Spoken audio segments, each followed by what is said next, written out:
On College Football 26, there are only 2 zero-star schools in the entire game, at least on this work-in-progress build presented by EA Creator Network. One, Kent State.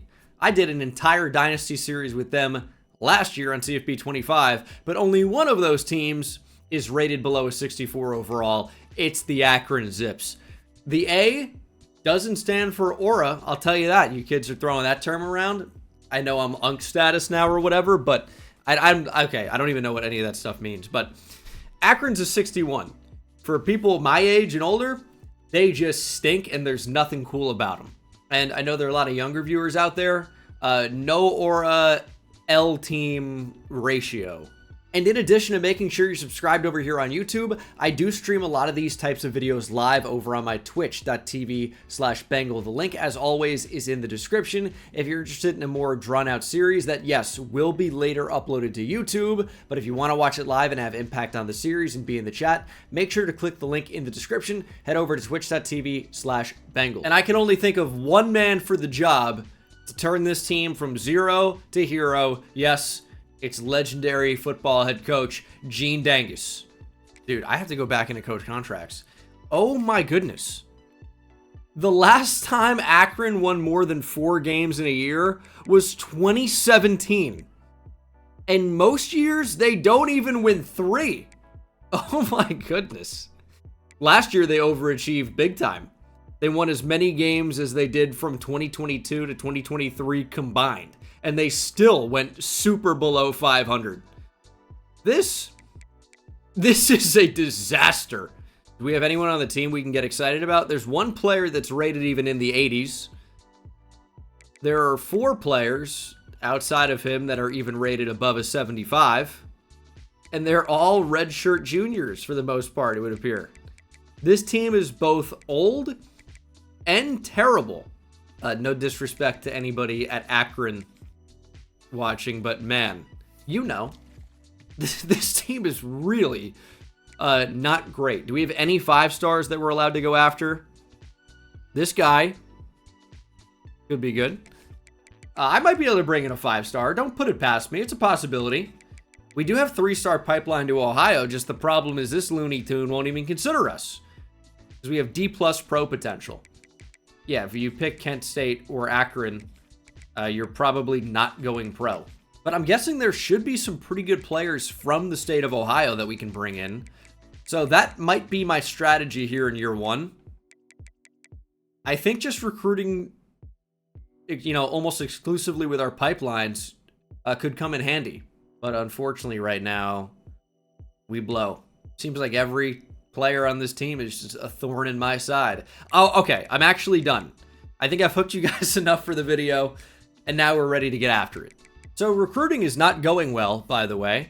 I think the method is going to be removing every single player from the board, for the most part, that has an offer from anywhere else. We have 300 total hours. I am going to go after a 5-star quarterback in year 1 because I actually feel like we have a chance. However, pretty much every other player that I'm able to offer is just somebody that doesn't have an offer from anywhere yet. There are some exceptions, but this is going to be the method to recruit here in year 1 to get 3 stars instead of 2 stars, is go in and look at the players that have not really been offered and offer some scholarships and try to steal some away. Well, we actually start 1-0. The Gene Dangus era is officially in full force. It's a 26-21 victory over Wyoming. We scored in every quarter.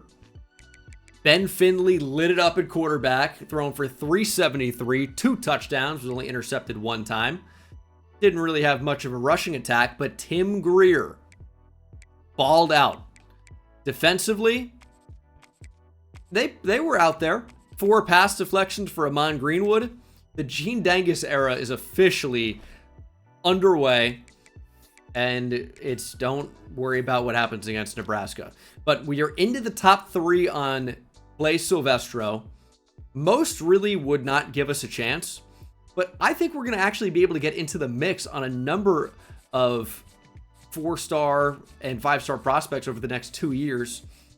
It's just we need a couple rolls of the dice to go our way. That's it. We actually may have a decent shot to get Clay Silvestro. We're in the lead versus Boston College and Kansas. We can now officially hard sell and get him in on a visit. We're winning games in Sim. Granted that one of them was against an FCS school, but that's okay. We don't have to talk about the why, just the result, which is that we won, which is great. We're pacing well on Chad Stevens, a 4-star D tackle. Like, I am willing to enter a battle against some of these schools if it's not actually going to be a battle. Like, there are... Like, I probably just need to get off a Obasuyi, save those 25 hours and use them elsewhere, and probably get Silvestro on a visit. Miami of Ohio is a higher tier opponent. Week 7, I mean, that with a win, that's a commitment. A+ playing time. We can jump in for that one. The timing should work out really, really well. I think Clay Silvestro will be an Akron zip. And zip it if you disagree. So Clay Silvestro is starting to generate a little bit more interest. He's got visits lined up to Boston College, Kansas, Cincinnati, Georgia Tech. This top 5 race is getting really, really close. But we are still pursuing the 5-star in a huge way. We need to get that playing style grade up. But more than anything, we need to beat Miami of Ohio. Not Miami, but Miami of Ohio. It still would be a big upset, believe it or not. They are a higher tier opponent. They're 4-1. We've got a good playtime meeting for Clay Silvestro. You can be the starter. Boston College, you don't want to stay in Massachusetts. Go out, see the world. See Akron, Ohio. Oh, God. No, LeBron is from Akron. Maybe he is a big LeBron guy. Grew up dreaming of coming to Akron as a result. I don't know. This one could be a challenge. They're only a 67 overall, though. This is doable. We've got uniforms. I don't know that they're amazing options, but they are uniforms, I'm pretty sure. Okay, big start. 3rd down and 6. Let's set the tone against Miami of Ohio. Let's move the chains. We have the tight end. There's Newell. That is our best player, our star player. We need to get him the football if we're going to have a chance here. And they're giving us 4th and inches. Is inside zone going to get stuffed here? I mean, they want me to run to the outside here. But they contained it fairly well. And it's going to be a turnover. But we do get the football back, and we're facing another 3rd down. Just keep going to the tight end. Newell is the offense. This could be you, Clay Silvestro. This could be you. A team facing 3rd and long every time they touch the ball. Maybe you wouldn't be if you were our quarterback.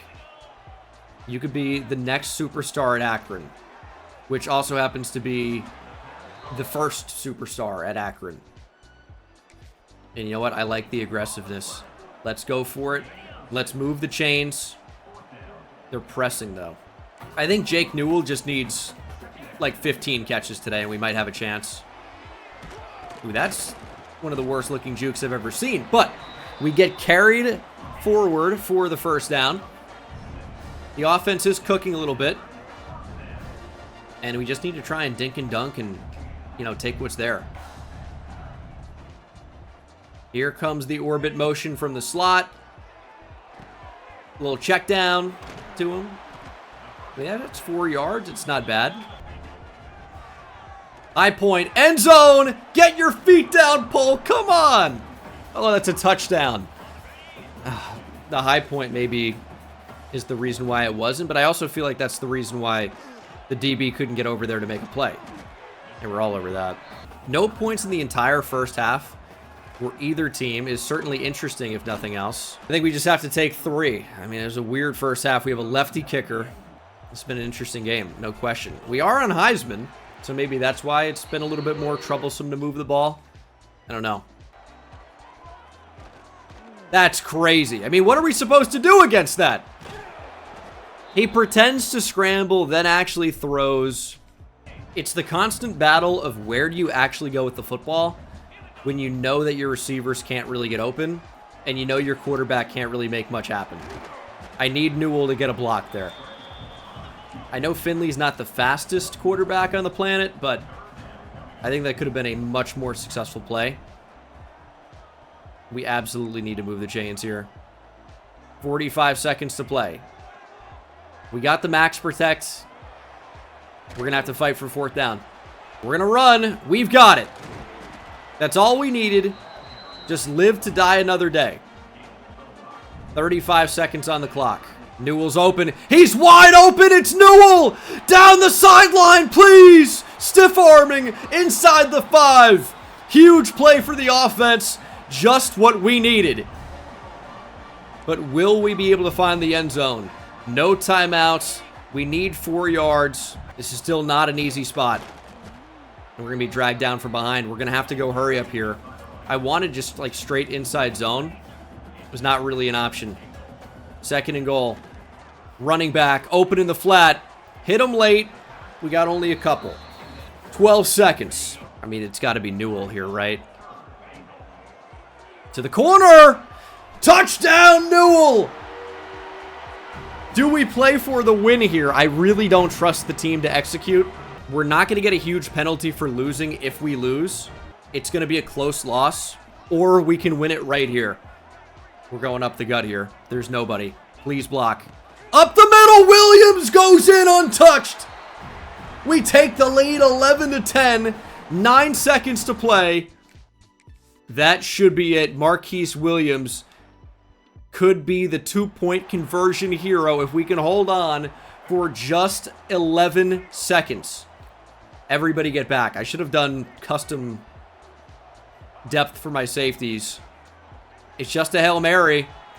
Come down with it. Incomplete. Game over. Akron wins another. With a 5-star quarterback in attendance, we come back to win 11-10. I mean, can you feel the electricity? As I said, the electric scooter at quarterback. I'm not sure that's going to guarantee a 5-star commitment, but we've put ourselves in probably the best possible situation we can in order to make that happen. Boston College is still going to be right there, and he may end up at Boston College, which would be sad.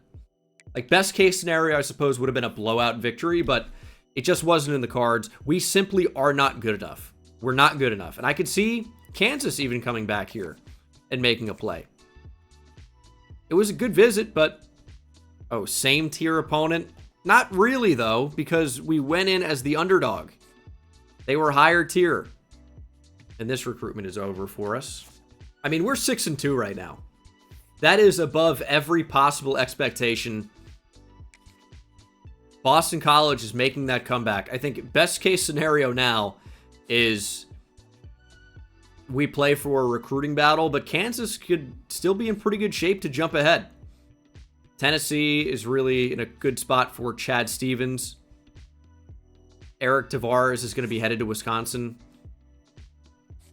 I don't necessarily want to give up yet, but we're not going to be able to win a lot of these battles. We're just not. Yeah, it's over for Chad Stevens. We gave it a good run, but just not to be this time around. No chance now on McCracken. Amari Funk is over. Am I ready to give up on Jared Snow? Our grades aren't great. I don't feel like it's impossible, but it is probably just unlikely. I'm putting 50 on him. Whatever. Next week, I'll probably take them all off. It is a recruiting battle for Clay Silvestro. He's got a visit to Boston College week 12. We can't get that playing style up, although I am trying. And I'm still trying to go after some of these under-recruited players. I even had a 5'6" receiver, Enrique Bullocks. 5'6", 177 pounds. Let me get that guy at running back. It's my Deuce Vaughn. Okay, we're starting to lose a little bit more. 6-4. Not exactly where we want to be. Losing to UMass is a really tough look. Like Buffalo, whatever. They're 8-1. They're killing it in the MAC. But this is the must win. It's Kent State. Kent read, Kent write, Kent State. They are 2-7. This is the battle for, I don't know, there's a wheel involved. Battle for the wagon wheel. We are slightly worse than Kent State, but we have been performing better.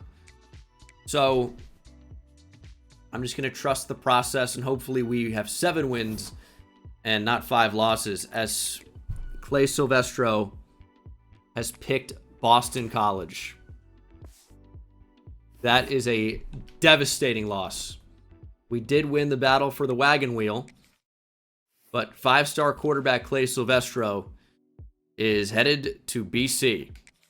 We were right there, dude, but in the end, our grades were just not good enough. And LSU is going to steal the show there with Nick Whitney, a 4-star running back. I don't think we made a mistake going after the 5-star or any of the 4-stars, because we were right there. We just don't have the hours, but the hours should be going up because we had a really, really good season. We won 8 games.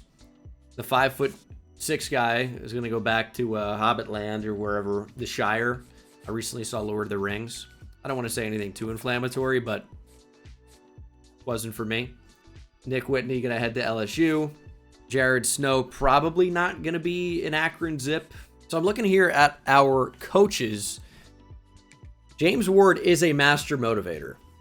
So that's already a decent start. But can any of these guys recruit even a little bit? I think I'm just going to fire my coordinators here and look to upgrade with some guys that can actually bring in the talent. So, sorry. 4th in the MAC. Toledo and Buffalo did not lose a conference game. So they're going to be fighting for that MAC championship. Is there a championship game for the MAC? I think there is. Jeremiah Smith wins the Heisman. Ohio State playbook just feeds Jeremiah Smith, I suppose. Texas State, Akron. Early National Signing Day brings only pain. Clay Silvestro, dude. So sad.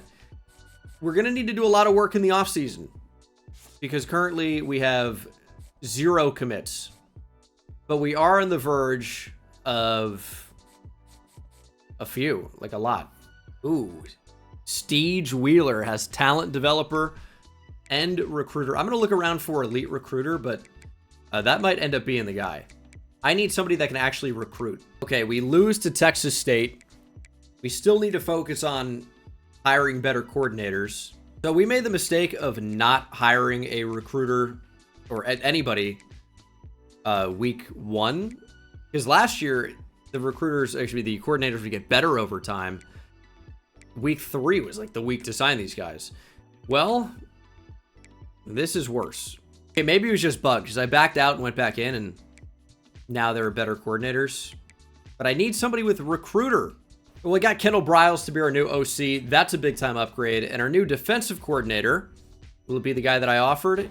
Elijah Robinson. It is. He had talent developer. Nobody was that good of a recruiter.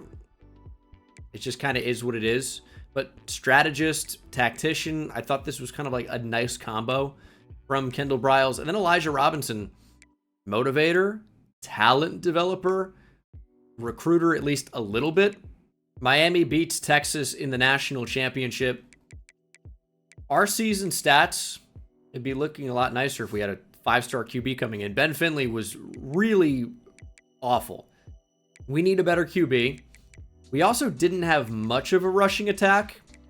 We didn't really have much of anything. Tim Greer had a very nice season, to be honest. So I like that. And then defensively, a lot of tackles because we were on the field a lot.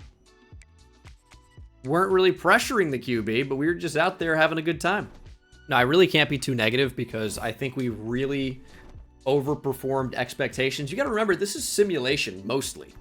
We do have some players transferring due to our pro potential grade dropping, and really a lot of players are trying to hit the portal. I'm going to try to keep the younger guys, like a redshirt freshman receiver. Nope. Will we be able to keep anybody? Oh, it seems unlikely. Oh, everybody's gone. How do you transfer from conference prestige when you chose to come here in the first place? We lost everybody. And now our pro potential has dropped to a D-, which means everybody who would have considered us and coach prestige is now down because of the guys we just hired. Oh, this is a disaster. This is an absolute disaster. I mean, we did all this work to not be able to get any of these guys because our grades changed. I mean, this is brutal. We have 0 commits right now. 0. Dude, Arch Manning, please, I'll do anything. Come to Akron, please. We need some of these guys to start committing. We need more hours. We need our entire team to not transfer out again. That would be helpful. Well, we're finally going to have players commit. We get that tongue, but we are in a tough position. I think we spread ourselves a little bit too thin, even on 3 stars. Going after the 5-star was not the problem. I think the problem was that we went after too many players, and then the deal breakers crushed us. Well, recruiting is done. What was Clay Silvestro's dev trait? Show me elite. Make me mad. Oh, it's only impact. Okay. Well, we have our class here. I'm curious what the actual class rank is going to be. It can't have been all that good. 79. We had 18 3-stars. So it's not like the worst class ever. But we didn't do enough here. A lot of it was via the portal. Like Larry Garfield at quarterback. We got 3 running backs. That's nice. Bring in 4 receivers. So the offense should look a little bit better. Got a guard. There's not a lot on the offensive line. We didn't do that well on the defensive line. Linebacker was brutal. Cornerback was a disaster. Like, if we didn't have the portal here, we would not be fielding a team in 2026. Training results are here. We should be a lot better than we were last year just because of what we got in the portal. And Woods has upgraded his dev trait. Very excited for Woods' next season of college football because of that. And actually, we have auto turned off. So there are a number of players with a ton of points. I bought the offseason package that upgrades certain position groups more. And Larry Garfield, we might be able to upgrade a little bit. Maybe get that accuracy all the way up. It's only got 23 points to work with here. So it's not really a lot, but I think we just focus on the accuracy. Although I think in these rebuilds, I might actually prefer to have auto progression turned on. But having an 82 overall quarterback, I'm super excited about how good we might be next year. So this is what the team looks like post-upgrade. I mean, Alex Adams is an 89 overall. We boosted him up a lot, mainly focusing on catching and route running. And he is just actually quite good now as a redshirt senior. So he's going to be the guy we get the ball to the most. Bill Davis got a big upgrade. Like, the actual offense looks really, really good. Those overall grades at the top of the screen cannot be accurate because it's going to end up being better than that. I think we're going to be trending towards a 70. Now, you do need depth, not just a couple top-end guys to have that higher overall. But I think the actual quality of the team, as you can see now, is way better. And we even have too many players. We have to cut guys. I mean, this is a tight roster cut. We got to make tough decisions. I can't even believe we had to cut that top-tier player. But that's the life of being an administrator here or head coach at Akron. You can't have everybody. There's a limit on how many 5-stars you can keep. So I've decided we are going to go after some 4 and 5 stars. I think we might have a chance at Patrick Hogue. Bassoon has 14 offers, or 16 even, I saw in the prospect list. But I still think there's maybe a chance there, and we do need an upgrade at corner. Going after some 4 stars, Vi Jizzy, I think would be a nice get for the boys.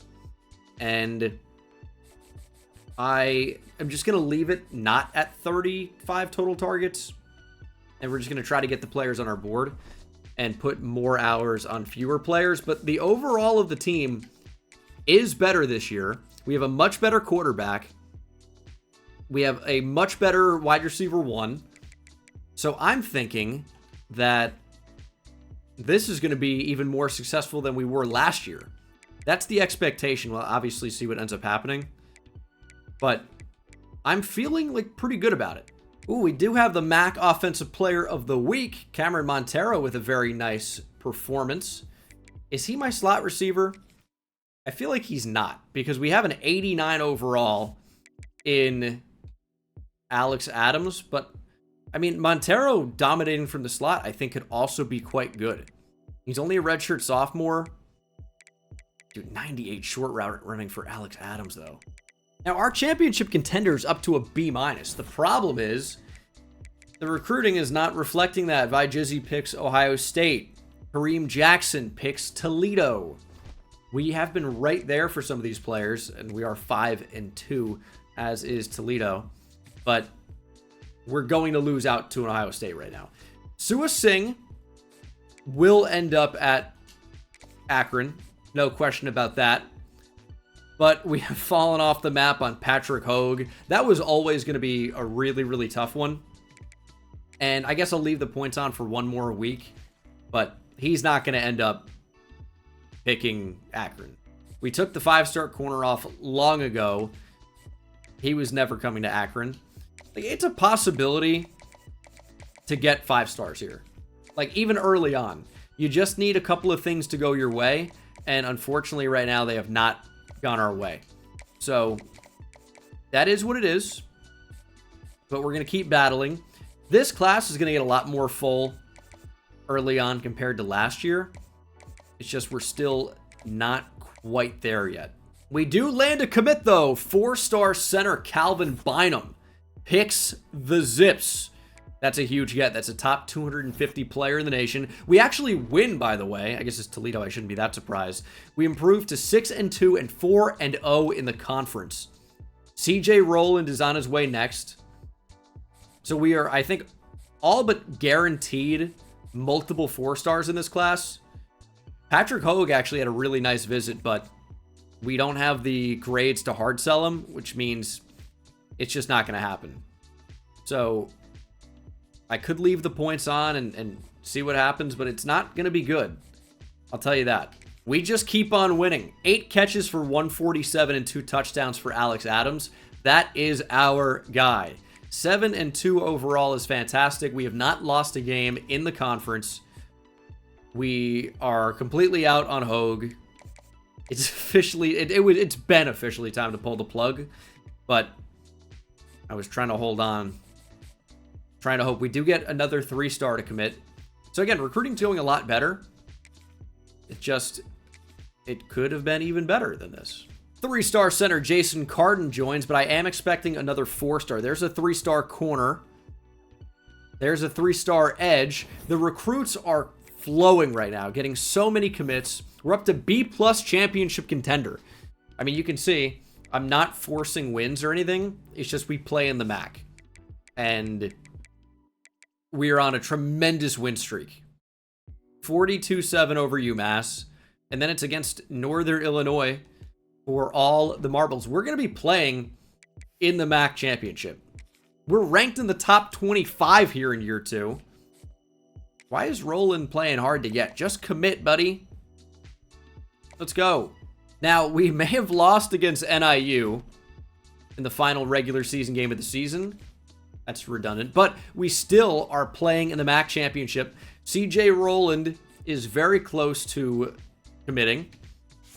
And there are some other players down here. Like, Avery Noel has a deal breaker for playstyle, and Kansas just didn't fit it. So that's just a player we can go after. Probably the same for Evan Shelley, which is really, really nice that we're going to be able to bring in some extra 3 stars essentially for free.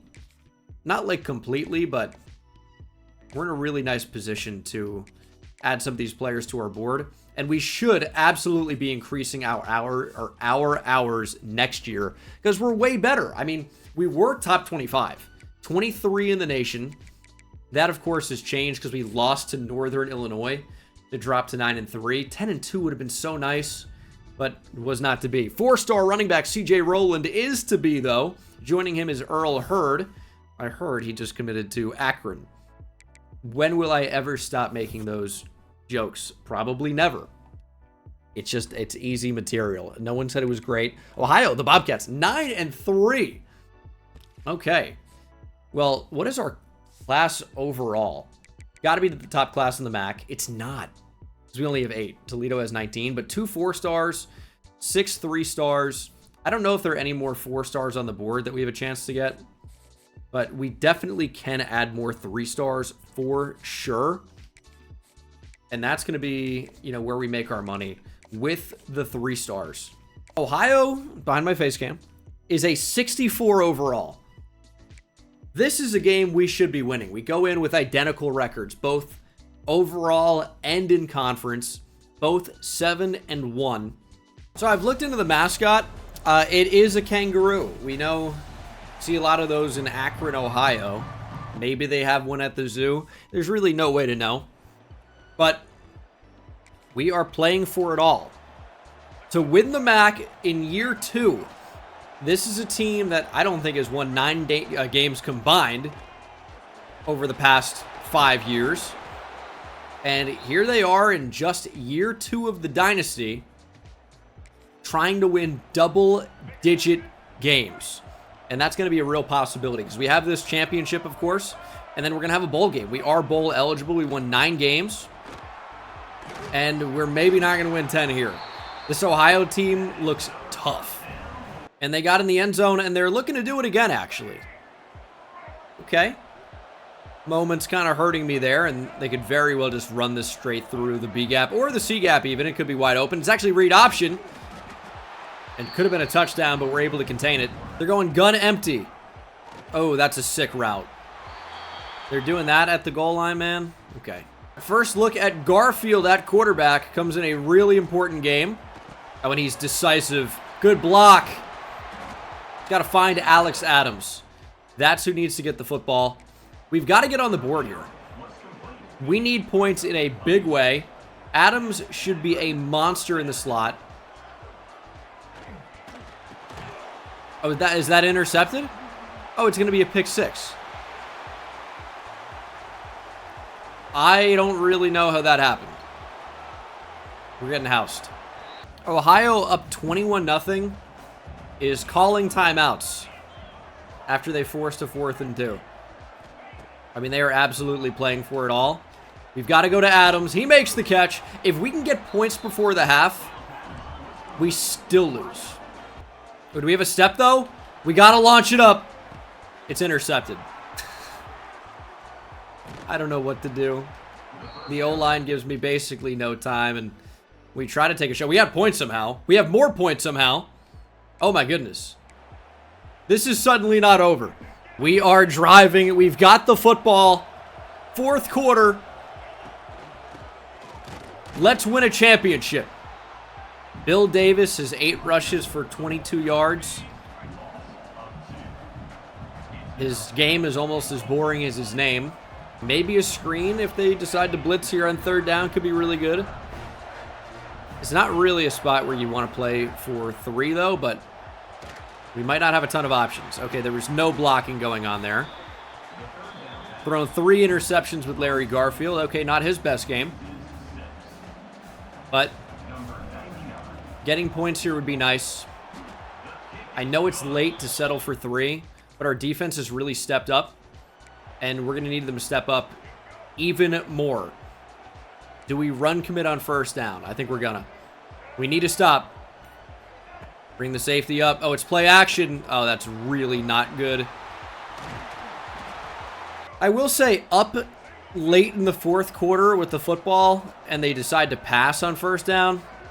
A little rude. Please get to the outside, dude. Oh my gosh. It's not going to happen. Jeez. I'm going to say it's technically not over yet, but it does look really bad. You're not actually going to take the ball out of my hands here. I'm going to hold on to that if you don't mind. The right move is probably take 3 and then try for the onside kick. But I think we have a touchdown. Our quarterback, his accuracy is not even that bad. How do you miss that?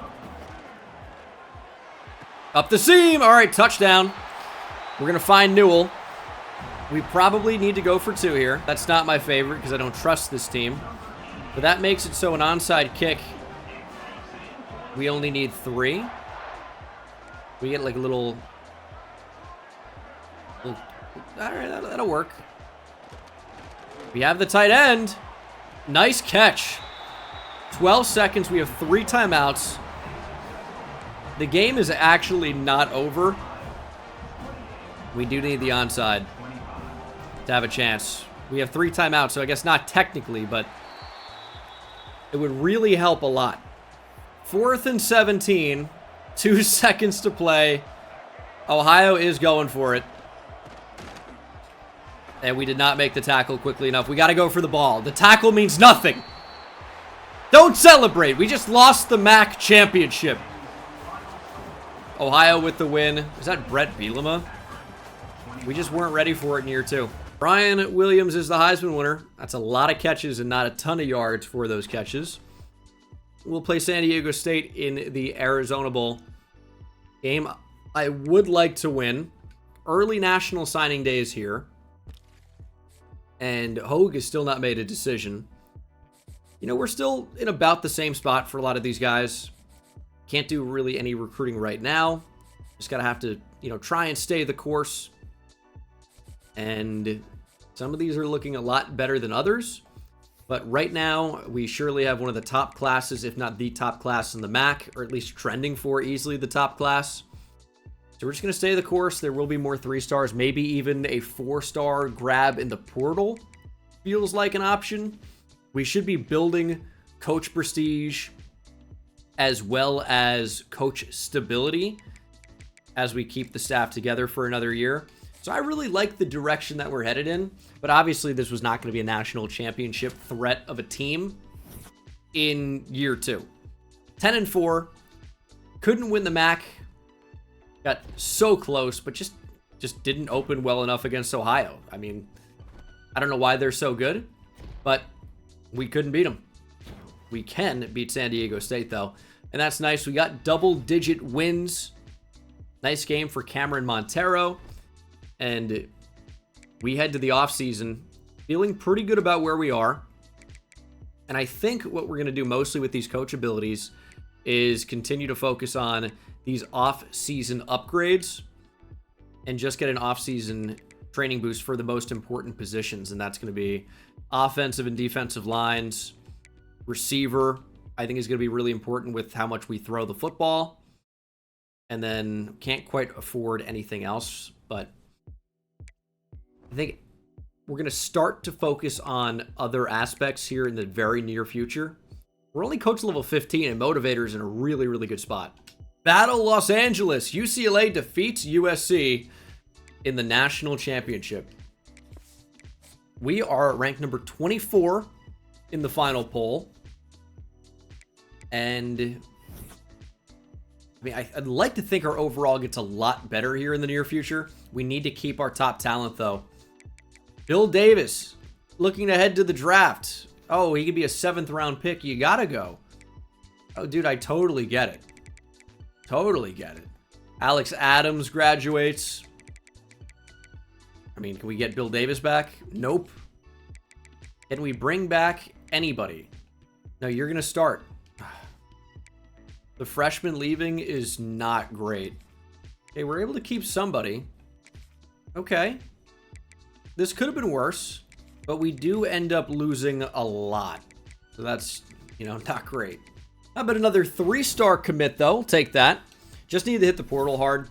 That's what it's going to be. We did it last year. I think this year overall was much better than year 1. Dude, is Hogue ever going to make a decision? I still have him on the board. I don't know for what reason. But what does the portal look like? There are no 5-star portal guys. Just a handful of 4-stars. Kind of a big handful. And there are a couple of top 100 portal guys that are interested in being Zips. All right, we did pretty well. Didn't get everybody, obviously. I thought Jide Abasiri was definitely going to pick us, but no. That did not happen. We are absolutely going to bring in the top class in the MAC, and I think maybe even nearing a top 50 class overall. You can see some of our grades are improving. Academic prestige is tough. I mean, that's just never going to be good. So, that's not great.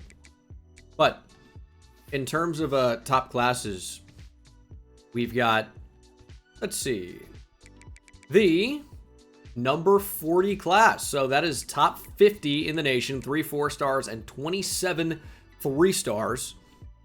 And it could have been even better. And I think as we get better now, and we're finally going to be reaching the point where we can start to hard sell and we're going to be more successful, we're going to be able to land our first 5-star. It could have happened in year 1. It didn't, but it could have. We were so close. This will be the year. Training results are here. It's going to be sad to lose Jake Newell. We did fairly well in the portal. Micah Strickland looks like a heck of a player. Redshirt sophomore, platinum blow-up, star dev trait. Really, really nice.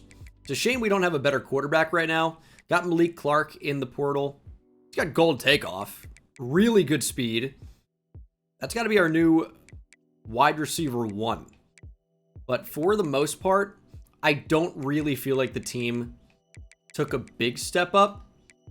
We're just slightly better. I should have moved a free safety over to strong safety.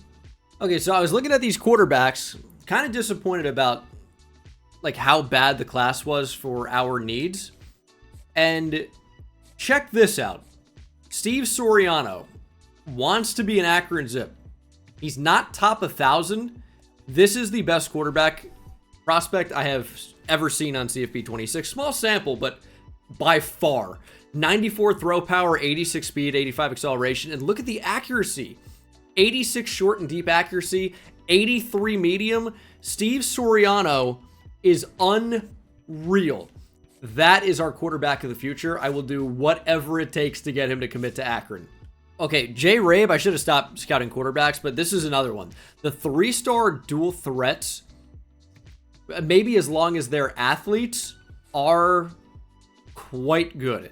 So I'm being stupid, kind of a trademark at this point. I'm going after multiple 5-stars, but these kind of seem winnable. Like, they're not being heavily recruited. Colorado is the only school that's offered 5-star receiver Braden Murphy. USC is the only school that's offered 5-star edge Clayton Parms. They're not that far up. Now, we're going to end up taking some of those guys off the board, but if you don't start from week 0 or week 1, you have no chance to begin with, and we might actually have a chance. Hopefully we start out 1-0, because a lot of these players have deal breaker of championship contender that we're actually able to go after, and B is the lowest they will consider. So starting out 1-0 at least is a really, really nice start. Air Force should have been a win, but it maybe could not have been. Could have been a loss is what a better way to say that. And we are in the mix for a few of these. We have 5 stars that we're going after right now. I don't think it's impossible that we're going to bring in some of these players. Now, some of them, it's not looking great, like Cornell and Parms, but you never know what it's going to look like when you jump into the top 5.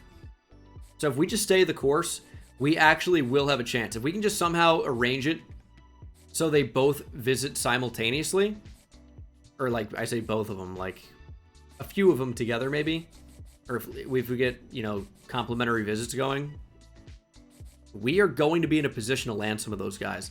It's not a given.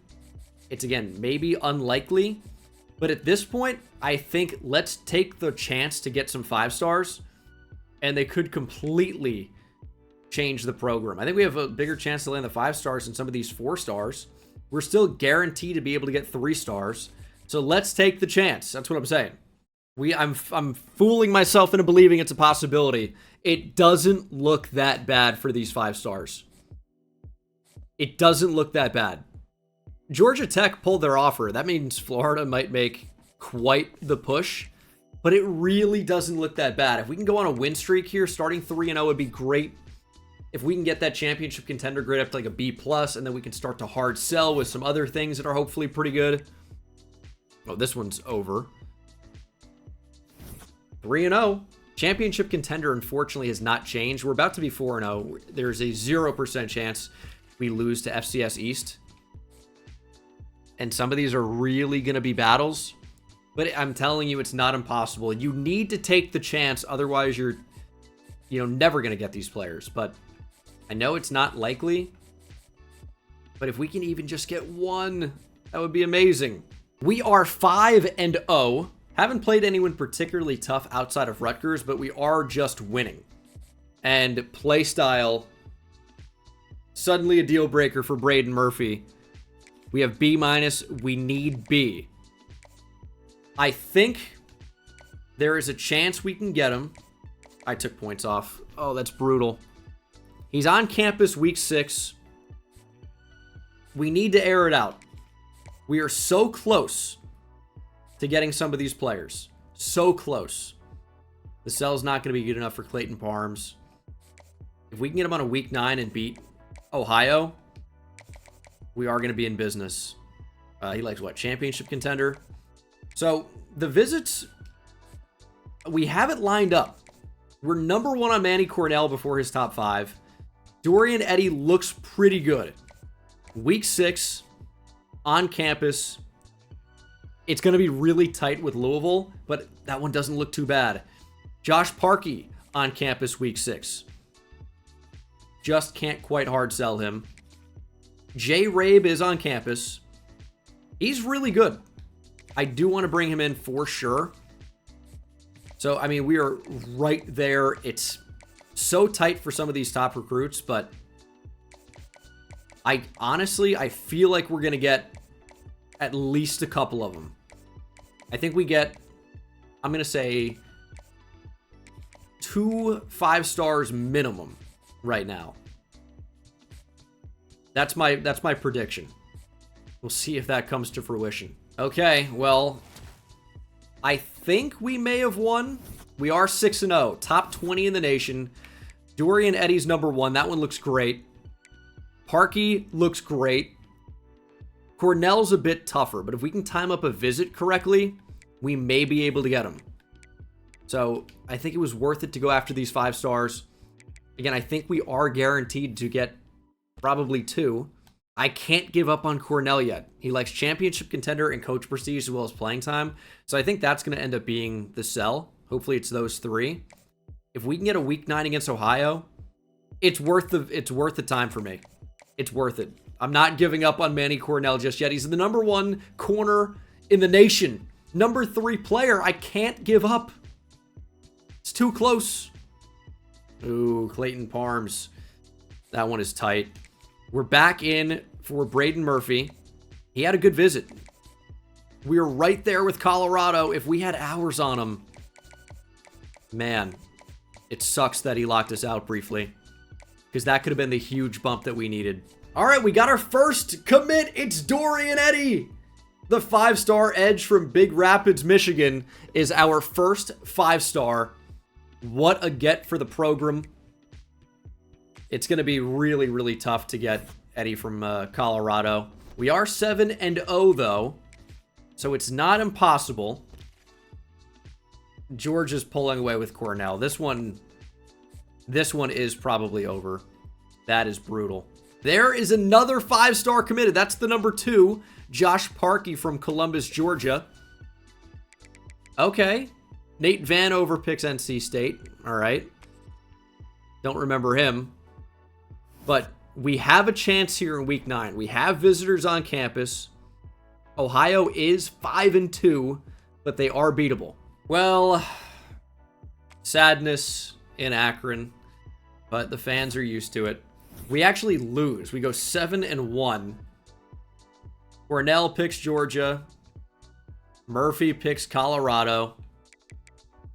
That was probably always going to happen. We got unlucky with the deal breaker, striking at the wrong time, and losing that game's also extremely rough. I mean, USC, dude, that's so annoying. 38-36, Ohio takes the win.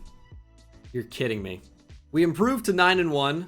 Unfortunately, we lose Jay Rabe to NC State.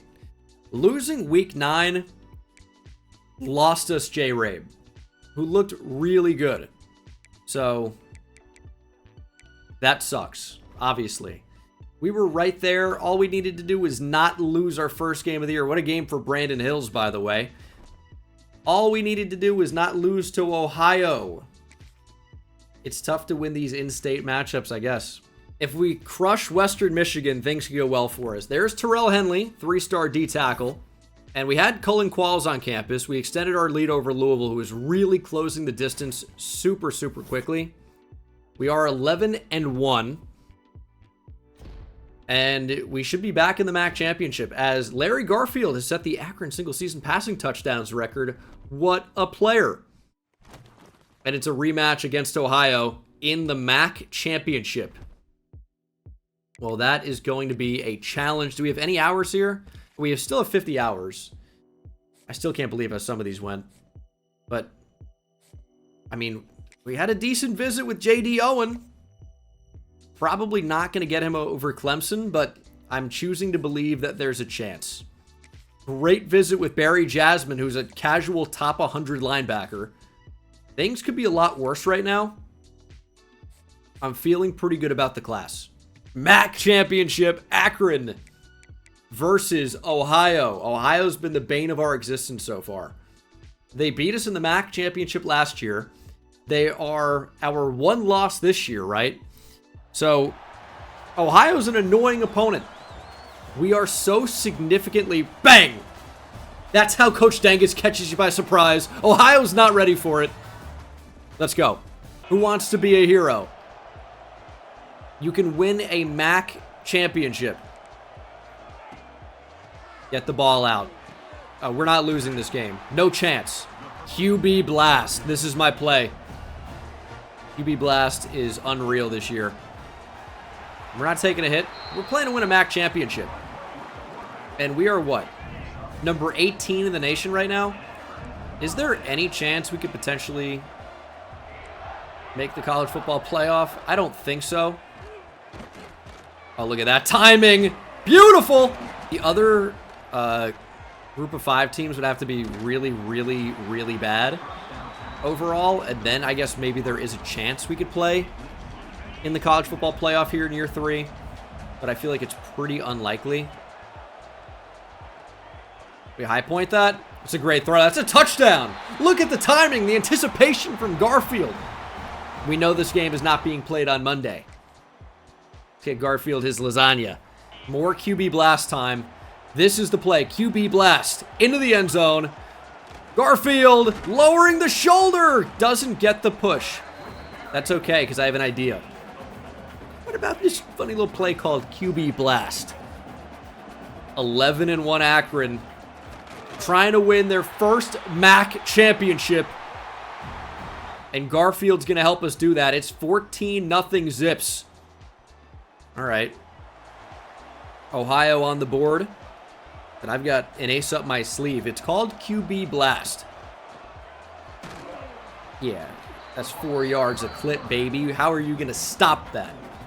We're going to wear you down over a game. We're going to make you want to quit. Physically, mentally, everythingly. Good thing we got off to that lead, because it is suddenly 14-14. Listen, you don't get points. Well, I guess sometimes you do in college football, but you mostly don't get extra points for winning by a billion. As long as you win, that's the name of the game.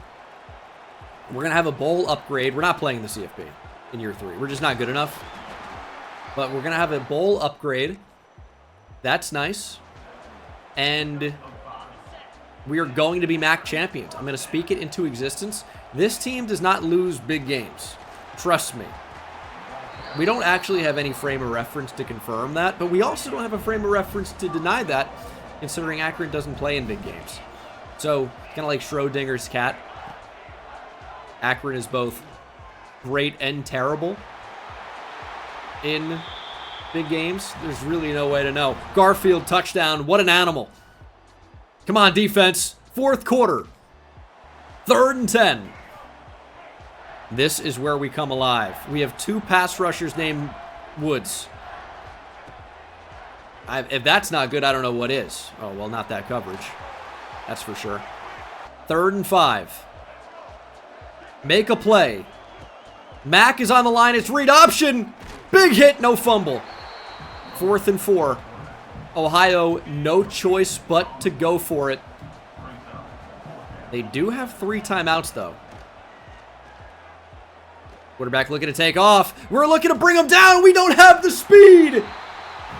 The backup quarterback comes into the game and scores the game-tying touchdown, weaving through traffic. Luke Weaver, the Yankees reliever, is the backup quarterback at Ohio. It's 21 all, playing for all the marbles. Give me a deep shot to Davis. Give me the Auburn, Alabama Iron Bowl call. There goes Davis! Akron's gonna win the football game! Davis! They won't keep him off the field tonight! But maybe they will, because it looks like they're doing a great job of security here. Big touchdown by Davis. We're gonna win the MAC. 2:49 to play. We are in chew clock mode. First down or two is gonna end it. Victory formation. We just wait out the clock. We're going to win this football game. That is the final kneel down. And your Akron Zips are champions of the MAC. 28-21 over Ohio. They gave it a good fight. Got to give credit to the Bobcats. And what looks like Brett Bielema. There's really no way to know. But what an effort. 28-21. There were trials and tribulations, but we battled to victory and triumph. 4-star Cullen Qualls, the corner of Oakland, or out of Oakland, has picked the best team that there is, the Akron Zips. Now, everyone else is not making the same right decision. And in fact, losing the linebacker is kind of a tough one. Barry Jasmine picks Ole Miss over the Zips. He was a top 100 guy as Darian Mensah transferred to USC and won the Heisman. But we actually did make the college football playoff. And this is not Miami of Ohio. This is Miami. Oh my goodness. CFP in year 3. I didn't think it was possible, but we have made the college football playoff. Early national signing day is here. I'm kind of bummed about some of these guys because we lost some 50-50s like for Jay Rabe, like for Barry Jasmine, the linebacker. And we're probably going to lose Taylor Rambo to Arizona State. And these are 50-50s where we were right there and unfortunately just did not get the roll of the dice to go our way. Now, we have won a lot of them, so I'm not complaining, but it's just, it's a little unfortunate. It looks like NIU found out about Steve Soriano. We lost Jay Rabe. We cannot lose Steve Soriano. This would be devastating because, in my opinion, he's as good or better than every 5-star that we had. Like, either committed or otherwise. He is the one. 3-star dual threat quarterbacks. Maybe one to watch. Right now, in terms of top classes, last time I checked, we were 109. That should be moving on up. 104. Wow. Yeah, what did I say? I know a thing or two about recruiting. Nearly top 100 class. It's going to look a lot better, I promise. We're not going to beat Miami. Unless we do. Now, just after the first play, I was getting the sense, shock of the year, that Miami is bigger, faster, stronger. And then we had a couple of really nice plays. 3 rushes for 21 yards after a loss of 1. We were running the ball effectively with Michael Allen.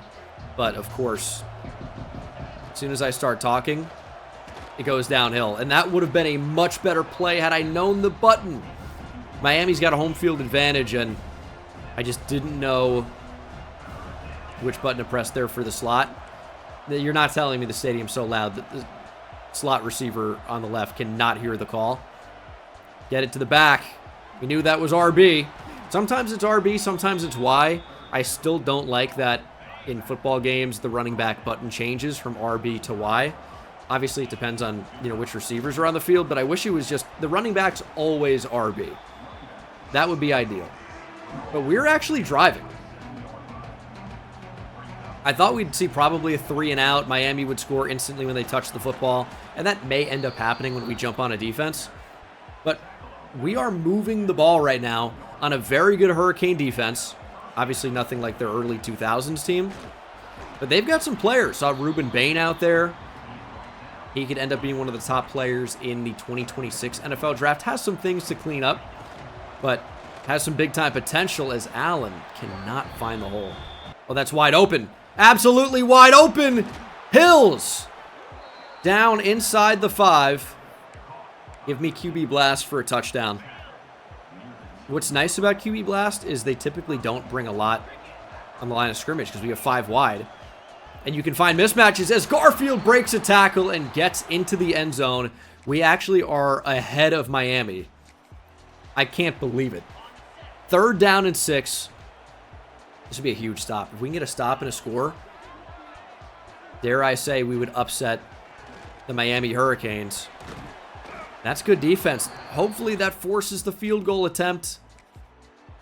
And it looks like they are going to try it, which would be A-okay with me. Anytime you can hold Miami to less than a touchdown, you're going to feel pretty good about it when you are the Akron Zips.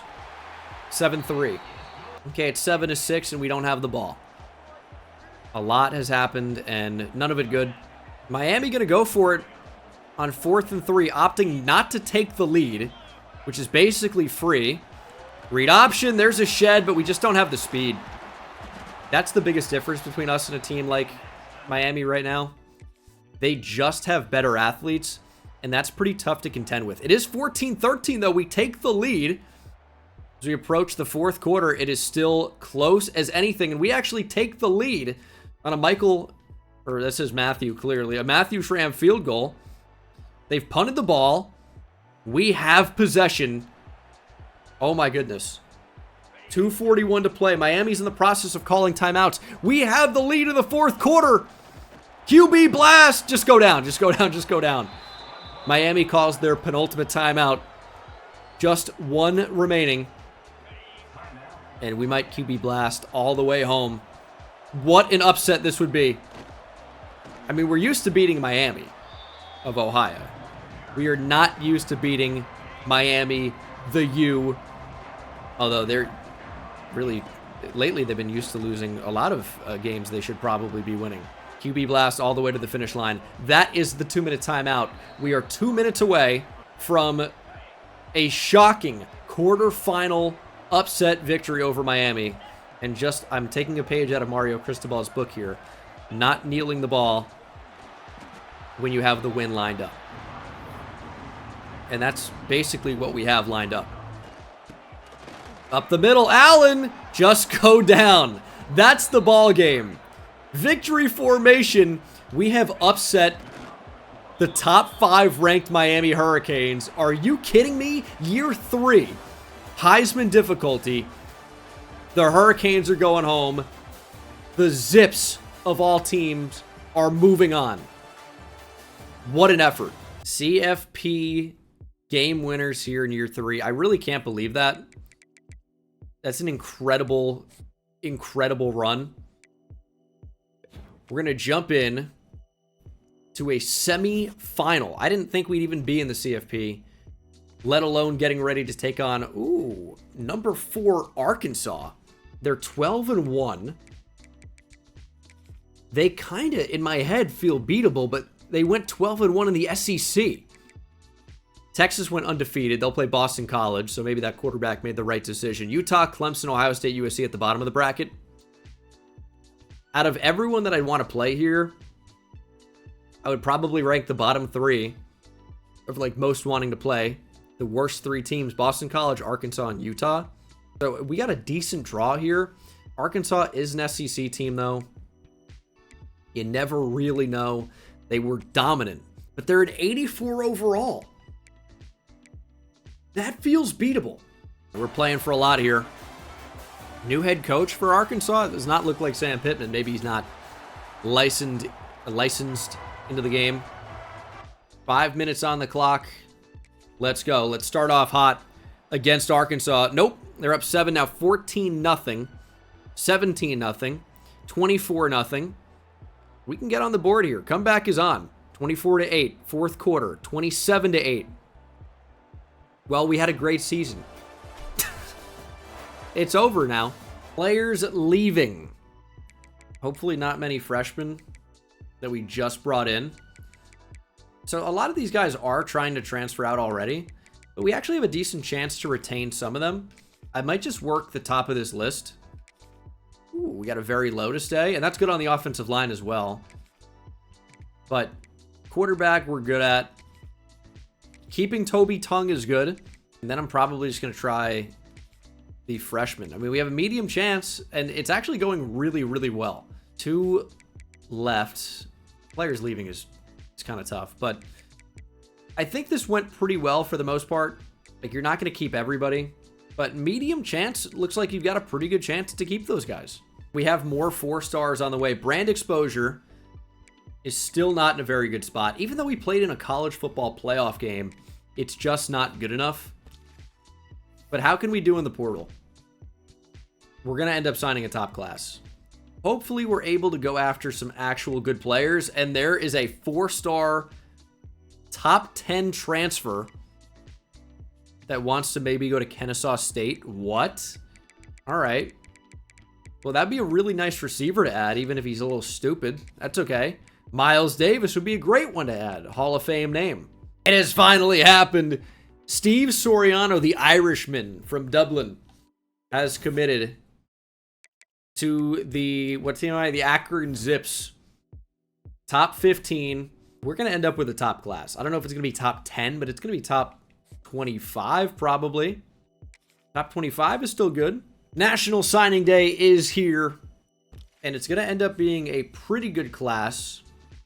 I got in on the kicker and the punter a little bit too late, and I don't know that we have any going forward. So that was a little bit of an oversight. But we do end up with the 32nd class in the nation. 2 5-stars, 4 4-stars, and 13 3-stars. Really good overall. And we are really, really trending in the right direction. Trimble's an 88. We do need more at quarterback. I'm really interested to see these freshmen. Can't see them just yet. But that is a really, really nice start for us. Steve Soriano is a 78 overall quarterback. Only normal dev, though. That is bizarre. He's such an elite find with the worst dev trait you can imagine. That is interesting. And our conference prestige is not good enough to keep him. Do we leave the MAC after winning it? It's looking like a possibility. Training results are here. We actually did have some dev trait upgrades at quarterback. Impact now for Larry Garfield. That'll be a big difference. And we also had, of course, the legendary Hills go up in dev trait. That, of course, is Brandon Hills, who has gold shifty, dev trait up to impact. So we're looking pretty good. We're at 80 overall now. And hopefully guys, don't transfer because they're not playing as true freshmen. But I might have to change the depth chart in a way that gets some of these guys a little bit more playing time. But we've got a really good group of receivers. I'm just worried that some of these guys that are buried a little bit more in the depth chart are going to ask to transfer. Because even if playtime is their main deal breaker or not, they'll just transfer anyway.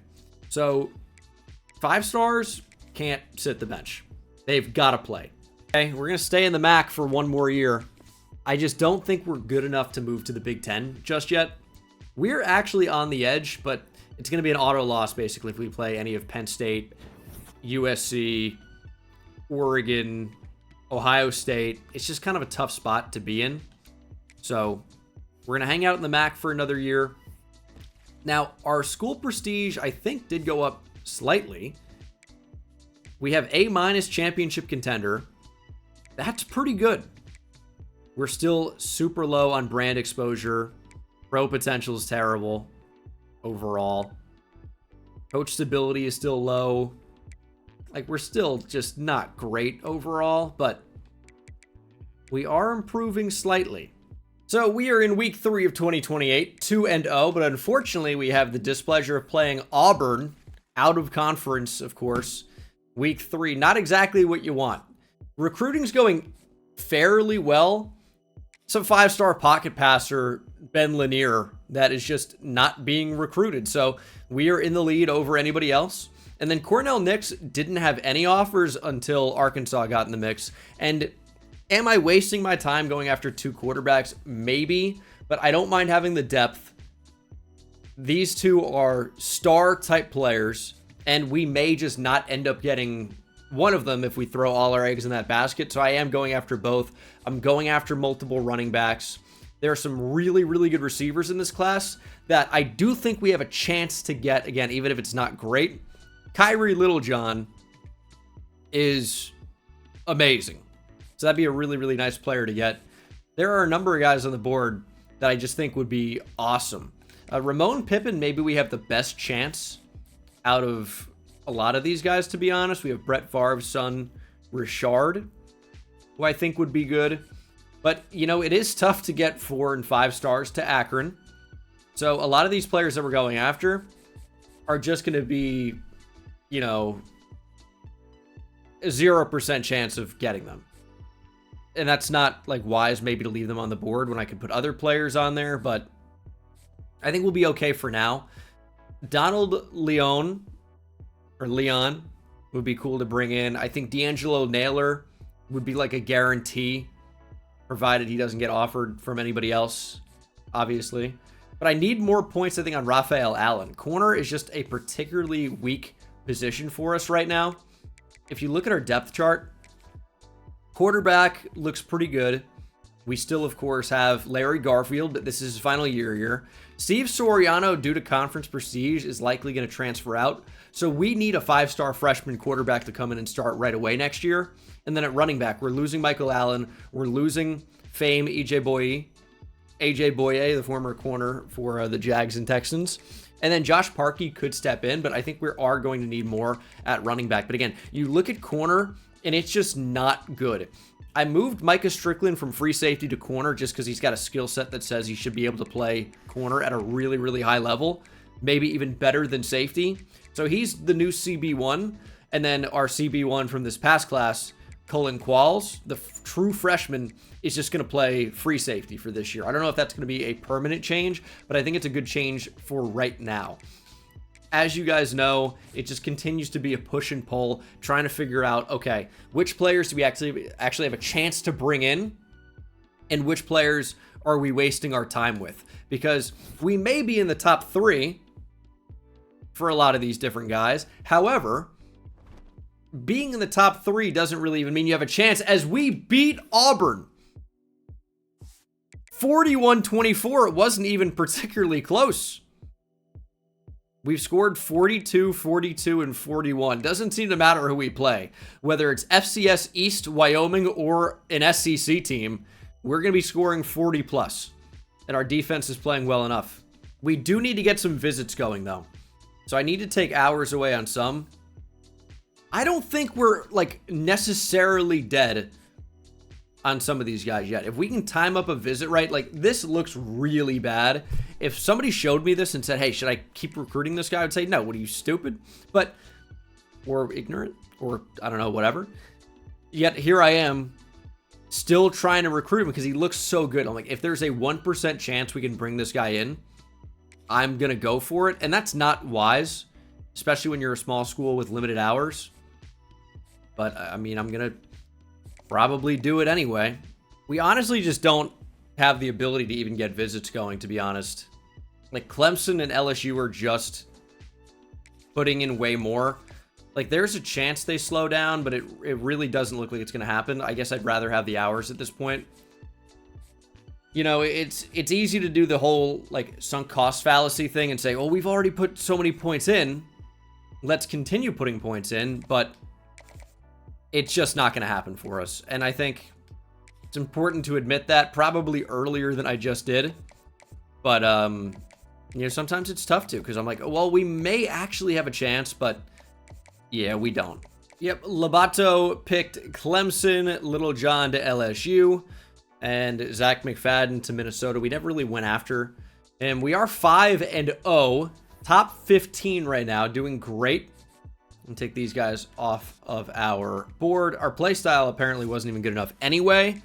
And now Georgia has unfortunately passed us for Ramon Pippen. And they've got a visit. This one I actually feel like isn't fully dead, though. Maybe I'm wrong. But I feel like this one's not fully dead. With a visit, with some complimentary visits going on, this one's super dead. Maybe we've got something. I don't know. I mean, probably not. Like, I totally get that. Richard Favre doesn't really look that great either.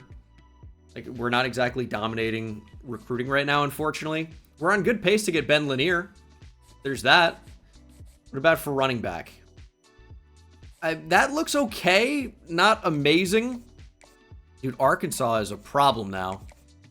But if we can just get some complimentary visits for our edge rusher, we're going to be in business. It's just, it's not, I don't see anyone where it's worth it. And our play style is not good enough for Michael Thorpe. And Raphael Allen will not get a complimentary visit because he plays in the secondary. Naylor is ready for a visit, though. And he actually can help out a lot. I think Mormon makes sense because he helps out everybody else. Is this recruitment officially over? It probably is, but it costs 15 for a complimentary visit. That feels worth it to me. Larry Garfield has set the Akron career passing touchdowns record. We will remember you forever, Larry Garfield. And this is what I was afraid of. Miami has now offered Ben Lanier. Now we've got to turn it on a little bit. But we have ours. We can do it. We might be getting Favre on campus at the exact right time. Ramon Pippen doesn't look great, but I still think there's a chance with the well-timed visit. When you go after 5 stars, you're going to get burnt. You know, it's like playing with fire. And I expect that we're going to get burnt. I get it. But the upside outweighs the downside, I would say. Get a big win over Central Michigan. I don't think our recruiting class is going to be as good as it was last year. But then again, I still think we're probably on pace for like at least 2 5-stars, and that's what we did last year. So maybe I'm just selling myself short a little bit. Pippen does pick Georgia. That sucks. Mormon was never really going to be committing to Akron, which is okay. As Michael Allen has set the Akron career rushing touchdowns record. We still should be undefeated, I'm assuming. Braden Trimble goes 11 for 158 and 3 touchdowns. That is the National Offensive Player of the Week. Just crushing it. We're 7-0, number 12 in the nation. But even though we missed on some of these other players, tell me we're still in a good position overall. Cornell Nix, this is a good spot to be in. It's not amazing. Arkansas could still end up getting him, but it's a good position, even if it's not great. Lanier is in a really good spot. I still probably want to get him on campus, and ideally a receiver or an offensive lineman would join him. I think he will absolutely be a part of our class. I almost think no matter what, but I guess I'm not quite ready to say that. Malik Clark has set the Akron career receptions record. Now, he just transferred in. I wonder if that's just overall. Because he didn't do it at Akron completely, but I guess his stats transferred from the previous place. And oh, man. Cornell Nix is going to come right down to the wire. Oh, we're about to experience so much pain. Rashard Favre is going to Pitt. That is a given. So, I just got to pull out. I got to pull out. This year, more than the others, I've definitely stayed in way too long on players we probably didn't have a very good chance to get. I just need to start getting some commits. We're 8-0, right? We're on track to win the MAC again pretty easily. Finally, a commit. It's 5-star running back Adrian Nagy from Leonardtown, Maryland, and another one, 4-star Mike linebacker D'Angelo Naylor. That is a big one. Favre picks Pitt. Thorpe picks Georgia Tech. Our playstyle deal breaker on him just ended up being an F. So we didn't really have a chance to get him, unfortunately. In terms of the players that are supposedly going to transfer out, it really doesn't look that bad right now. So I'm not really too worried about that. And I feel like we have reinforcements. As Malik Clark has set the career receiving yards record. Maybe 1 week away on Cornell Nix. I just need him to commit before that Arkansas visit. Lanier, I think the week 12 visits timed up pretty nicely. I think we're going to get 2 5-star quarterbacks, which does create an interesting dynamic. There's no way around that. But we're going to figure it out. And we're going to get Dylan Maples on campus to get a big-time offensive lineman with the other skill players. He's not a skill player, but the quarterback, the running back. I think that's going to look pretty nice. We're out on Raphael Allen. Our hard sell just didn't fit, so we had to just send the house, and Notre Dame's just going to beat us head-to-head, which sucks. Cornell Nix has committed. 5-star quarterback from OKC. Raphael Allen picked Notre Dame. Jermichael Beatty to Cincinnati. We are 10-0. What a season. Clearly just too good for the MAC at this point. And simulating quite well. Miami's starting to make a big push for Ben Lanier. But we're going to have him on campus week 12 against NIU. He's got a complimentary. I feel like we are in a good spot. I think we will get 2 5-star quarterbacks, which maybe not exactly what you're looking for. But we'll figure out who's the best, and we'll play the best guy. Yeah, I think this year we did bite off a little bit more than we could chew. But recruiting, I think, still has gone fairly well. And the season, obviously, has gone incredibly well. We are 11-0. We're a lock to play in the MAC championship. We're about to get Ben Lanier to commit. I don't think there's any chance he doesn't. I really don't. And there is Ben Lanier, 5-star quarterback from Fort Mitchell, Kentucky. Joining him is 3-star right tackle Dylan Maples. Love to see it. 12-0. We're going to be a college football playoff team. I don't see any way that we're not, as Larry Garfield has set the Akron career passing yards record. Seems like he's breaking a new record every week. We're just holding that number 15 ranking, and we've got Ohio. They've been the bane of our existence in the MAC so far. They've been really the only team that causes us consistent problems, and we're looking to put that problem to a permanent end. MAC championship against Ohio. Gonna keep our coordinators. Coach stability is kind of a big thing, and it says we don't really have any right now, which I guess maybe they were worried about our contract coming to an end, but it was just renewed. So maybe that changes as Savara Suggs locks us out. It's tough to get corners. That's kind of been the biggest issue. As we finish 13-0, we are MAC champions. Didn't even bother jumping in because we knew the result. We absolutely dominated the MAC. Ohio probably didn't stand much of a chance. And we will be back in the college football playoff. What a game by Cullen Qualls, the true freshman. We need to win another college football playoff game. That's what's up next. We are number 12. We are guaranteed to be in.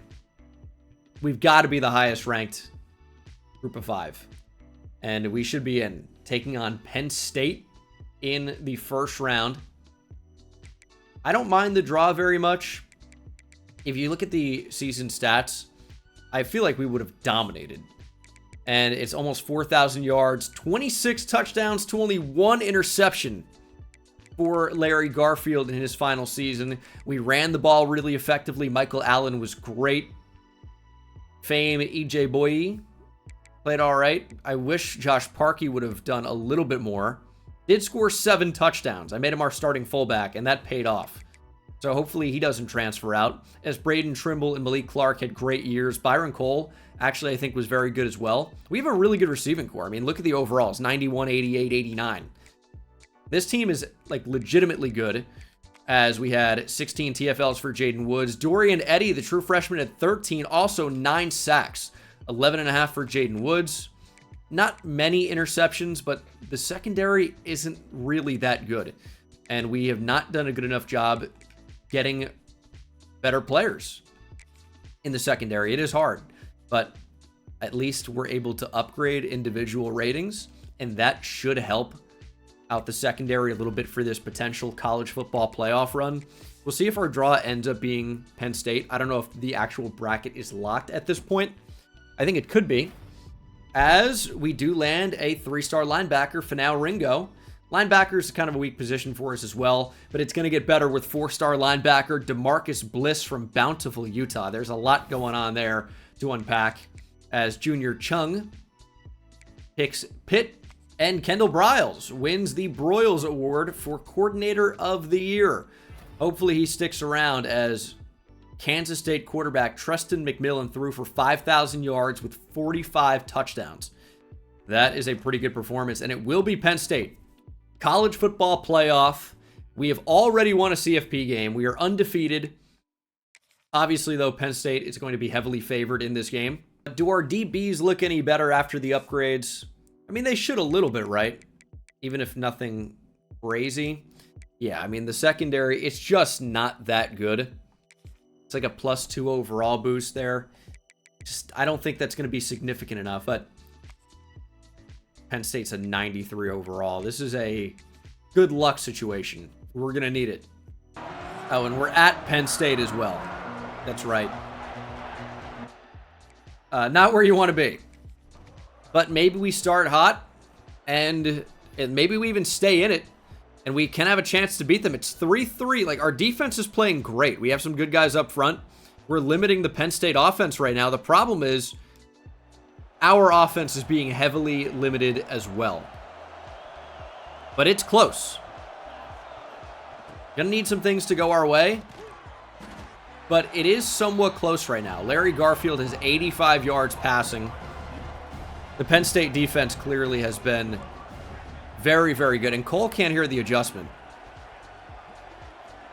We're running really low on time. I don't know how we possibly get this done. Perfect time for a screen. As long as we keep getting first downs or stepping out of bounds, the clock is going to be in a pretty decent spot, although it like barely even stopped there as we hurry up to the line. We just need big plays like now. I'm not seeing it. We need to keep our timeouts. Then we might have a chance. Jeez. We have that? It's uncovered. Please, we're going to hit Cole for a touchdown. Garfield with a dart. Just dropped it right in. They just didn't account for the cross. Absolutely wide open. Our kangaroo loves it. I think his name is Zippy.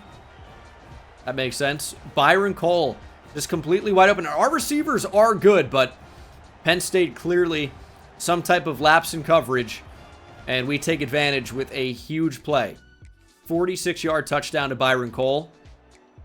Come on, defense. Or they pick up the first. 2:41 to play. We have no timeouts. The clock is going to be stopped one time. Why would they snap the ball there? I mean, it worked, I guess, but feels like a mistake. But that's going to be the game. Penn State's going to win 13-10. They, unfortunately, were just better. CFP win goes to Penn State.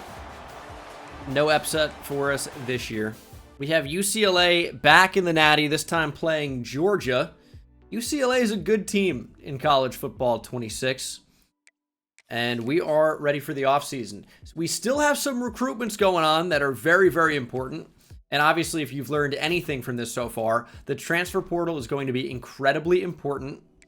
So we've absolutely got to crush it right now as Georgia crushes UCLA in the national championship. So we are actually losing a lot here. Micah Strickland, we've got no chance to bring back. He's going to be a fairly high pick. Going to try to, keep everybody else. Braden Trimble is gone. Byron Cole is gone. Keeping Jaden Woods would be very nice, but we're not going to do that. Steve Soriano, do you want to be back? He does not, so he's gone. Well, he had normal dev anyway, so am I that mad about that? I could be more mad about it. We're missing every single persuade here. Suha Singh, nope. We're going to bring nobody back. Deshaun Carruthers, no. Toby Tongue. Yep, Toby Tongue. That's the one. We get to keep that tongue, but everybody else is gone.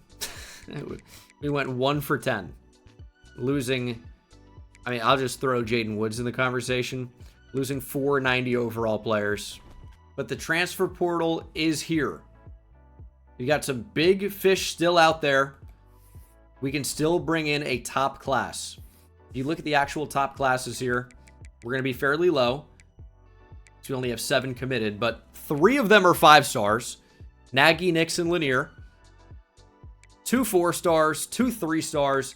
This class is still going to be exceptional. Like, if you look at all of the schools to bring in multiple 5 stars, Ohio State, Clemson, Georgia, LSU, all these make sense. Akron, we are still recruiting at a high level. 2 of them are quarterbacks. I get that. We're going to figure it out. But we do land another 5-star Major Reed from OKC. Do we have 2 Oklahoma City skill players? I think it stands to reason that they could have been high school teammates. And now, as thankfully Arkansas pulled their offer, I was really worried about that. But now they might join each other in Akron. Lifelong dream. Master Motivator is unlocked.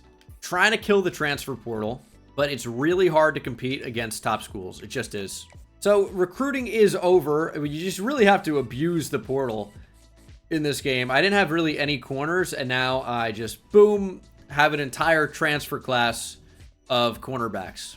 Some of them are transfer freshmen, though, which is obviously what you're looking for. You get to develop them and have them on the team for a little bit longer. And our school in general ends up with the 6th best class. The reason why that sucks is because getting into the top 5 would be 50% of the way to elite recruiter, which I think is actually valuable, but it takes so long to get there. And the fact that we didn't bring in a top 5 class means that, well, we're probably never going to get elite recruiter at this point. But Major Reed was a great get. He should be a really, really good player. We have a big power back, even though he's less than 200 pounds. And then we have our elusive freak, like Reggie Bush type back with elite dev trait, by the way. Adrian Nagy should be a beast. We're going to have a sick 1-2 punch. We have 2 very good quarterbacks. Impact for Lanier. Elite for Cornell Nix. Definitely glad we went after both. And Reed and Nix, both from Oklahoma City. Both the same height and basically the same weight. They're twins. So training results are here. We're definitely better. We have more depth. I think that's for sure. But we are far from ready to go. Josh Parkey, I like where he is as a sophomore already at an 85 overall. And the attributes do look pretty good. But we don't have the same top end talent that we had a year or 2 ago. The team's definitely better. Like, make no question. The team is better. I'm glad Dory and Eddie got platinum recoup. Good way to spend your points. Yeah, I think manually upgrading a lot of the time will make more sense. I did make a move where certain players changed positions, but it's not going to impact too much. We still got a decent ways to go.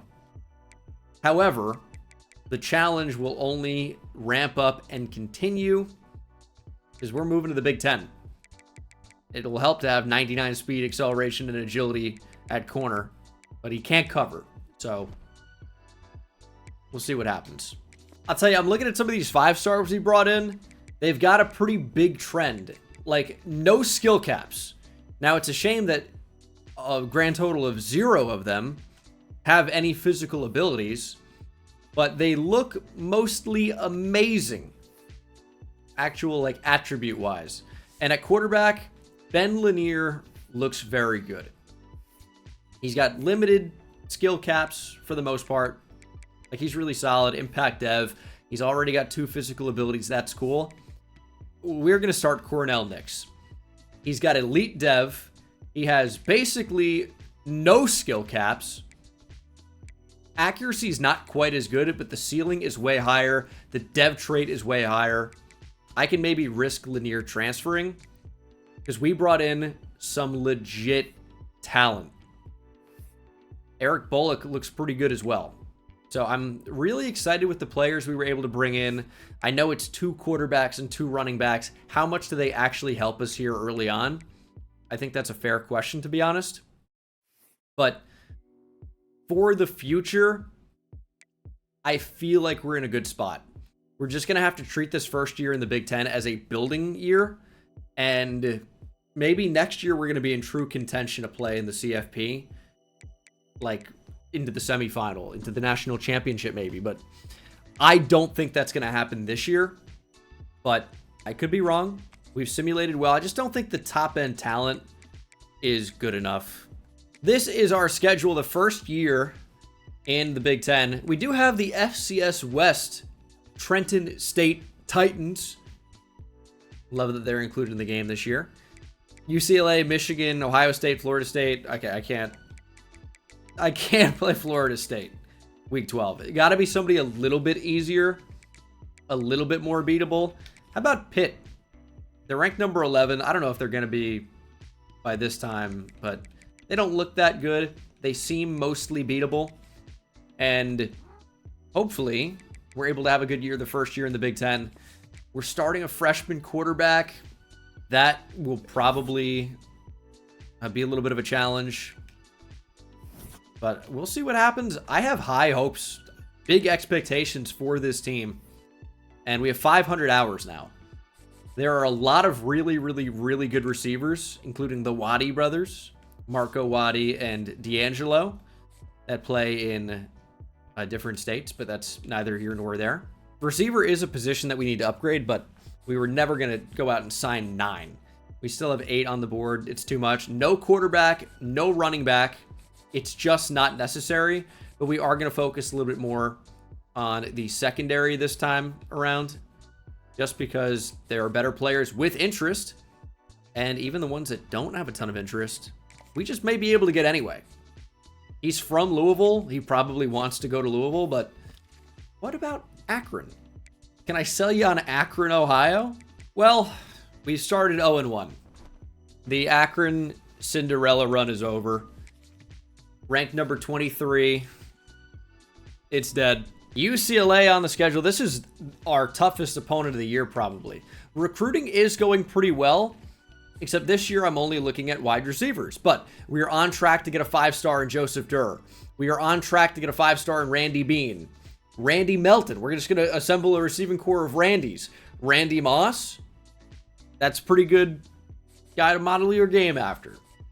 And this guy is 6'4", 204 pounds. Is this Randy Moss? Contested specialist?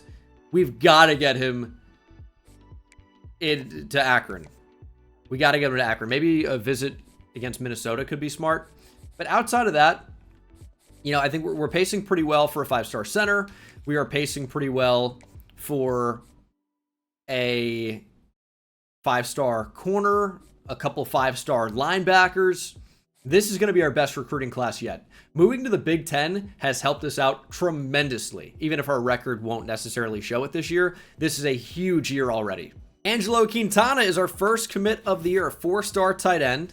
And we definitely needed help at that position and more depth, and we're going to have to hit it hard in the transfer portal. Or maybe not hard, but at least a little bit.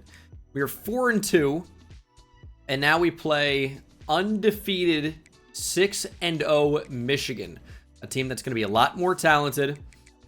We barely lost to UCLA, to be fair, but I've got a feeling that Michigan's going to be a little bit better than UCLA, even though their playbook might not be as good. This is going to be a tough one. And we do get Randy Melton, the 4-star wide receiver, and it didn't come a moment too soon because we absolutely need hours to throw onto some of these players. Did we beat Michigan, by the way? Yeah, we're 5-2. We beat Michigan. So the UCLA playbook is just insane. 21-17. Their defense was as good as a defense we played the entire year, but we're just better. What can I say? So Randy Melton's a big get. We need to schedule some visits. Randy Bean is on campus week 8. LSU is now back in the mix because their play style is good now. So we screwed up by taking our hours off, but I don't have enough hours right now to go after all the players I want. So there's really not much we could do. George is making a move on Joseph Durr, but I think we're okay there for now. We're going to end up getting 4-star receivers for free, so I don't really mind missing out on Waddy. Even if we miss out on Randy Bean, like, it would suck, but it wouldn't be the worst thing ever. JT Lord, Mike linebacker. Oh, another Irishman from Dublin. It's a popular location here in college football 26. That's a great get, though. We beat out Auburn. Get a really, really big upgrade at linebacker. And we'll host Iowa. 6-2 against 5-2 Iowa. George is making a big push for Joseph Durr. A week 11 visit probably guarantees that he ends up committing to us. So I'm just going to do it. If we can absolutely guarantee a 5-star, I've got to do it. Randy Bean, we beat Minnesota by 1 point. It put Randy Bean in a decent position, but it's going to be tough to beat out LSU. And we just got to rearrange our hours. Derek Brewer is close to committing. I think he's going to commit next week. We probably need to get Jellum on campus. I think we could beat out Clemson. And then it's going to be a real battle for Steve's son. #1 player in the nation from Montvale, New Jersey. I could see a world where Notre Dame and BC pass us, and then they have a recruiting battle. We can't get a visit until, well, if I cancel a Week 11 visit, we might be able to get him. No, he's got a Week 11 to Pitt. So we just might lose out on Steve's son despite being #1. We might just have no chance. We do land 4-star edge Derek Brewer and 4-star Sam linebacker Ben DeLuca. Those are some good hours back. Steve's son just committed to Notre Dame after the visit. Those are some good hours back, I guess. It's not great. Recruiting battle with Indiana. LSU's passed us for Randy Bean. Alex McLeod, 4-star cornerback. As we lose Randy Bean to LSU. Magellan picks Clemson. We drop to 7-3. It's falling apart. That's for sure. Joseph Durr does indeed pick the Zips, as does Ladarius Bridges. Getting these visits, I think, was absolutely the move. That's 2 5-stars. Louisville was right there. Georgia was right there. And Georgia also scheduled a visit for Joseph Durr Week 12. So they may have done it Week 11. And we know he wouldn't have committed without that. Without that visit. That's not a name. Josh Parkey has set the Akron single-season rushing touchdowns record. And it's still early. And we're playing in the Big Ten. And Kenyon Huber had a very nice game, including an interception. We lost, though. We're 7-4. I still think it's a pretty good first year in the Big Ten. Obviously could have been better. But this was a pretty good first year. And we're still going to be adding some pretty big recruits. We're going to get commitments from more 4-stars. This is going to be our most well-balanced class. But it's also probably going to be the one that has the most high-end, top-tier players. So this is just going to be an all-around fantastic group. We have so much momentum right now. Even though the record's not great, like championship contender is not as good as it could be. But we, for the most part, are in such a great spot. We would finish the year 7-5. A little disappointing, obviously. And our championship contender grade has dropped significantly as a result. And these are close losses to USC, Ohio State, and Pitt. These are one-score games that you think very easily could have gone in our favor, and they just didn't. And that's going to result in us losing some commitments. Now, Cornell Nix, I think, was great as a true freshman, but not good enough. Josh Parkey had 20 touchdowns as a true sophomore. That's great. Tavares Fletcher with a good year. But receiver, for the most part, just wasn't that good for us. I think we're about a year away. Next year, I feel really confident, but this year, we just didn't have it. Our defense wasn't good enough. Our offense wasn't good enough. Just nothing was quite good enough in the Big Ten. We got off to a hot start, but really did not finish very well. And it's going to hurt recruiting. Championship contender is just not high enough. Joseph Durr decommits. Locks us out. That sucks. We do get a 5-star center in Julius Goss, but I'm still disappointed. And Greg locked us out. Great. I'm still disappointed about, him now. But our 5-star receiver, Joseph Durr, he was ready to come here, and we just lost 3 games in a row. And he said, nope, not anymore. And now Georgia, of course, is offered. Oh, man. UMass receiver winning the Heisman is interesting. Okay. It's a pretty good year. But it's interesting. And we'll play Temple in the Armed Forces Bowl. Oh, great. Now, Cornell Nix might be legit. He just set the single-season passing yards and touchdowns record as a true freshman. So, he's going to be the guy. And I think he's going to go from like 79 overall to probably mid-80s, maybe even higher than that. Players leaving: Dorian Eddy, Chad Marcus, Nathan Salam, and Earl Hurd. Got a decent chance to bring these guys back, though. And Dorian Eddy is leaving. Chad Marcus is leaving. Nathan Salam is back, the one I cared about the least. The top two I wanted back the most. The bottom two didn't honestly really care about. And of course, those are the guys who, sure, coach, I'd love to stay. God. National Signing Day sees us sign the 12th rated class in the nation with only 22 total. That's not super low. Obviously, you see a bunch of 30 pluses, but that's like a little uncommon in real life. We should have had 4 5 stars, Georgia, dude. And then we probably get top 5, right? Maybe so. Training is here. We're only a 79 overall because I turned off auto upgrade, but you can see some of these players have a tremendous amount of points. And Cornell Nix has 78. And Ben Lanier didn't even transfer. But Cornell Nix is going to go from an 81 here, probably to something in the low to mid 90s, I would expect. I mean, yeah, I feel pretty good about it, actually. And after actually training these players, it seems like we did a pretty good job. This is the team. Some big-time upgrades. Cornell Nix is a 93 overall. Managed to get him bronze dot as well. He's only a sophomore. As I said, I think last year we were about a year too early in the Big Ten, and it was a good first year of the conference, even though not everything went our way, obviously.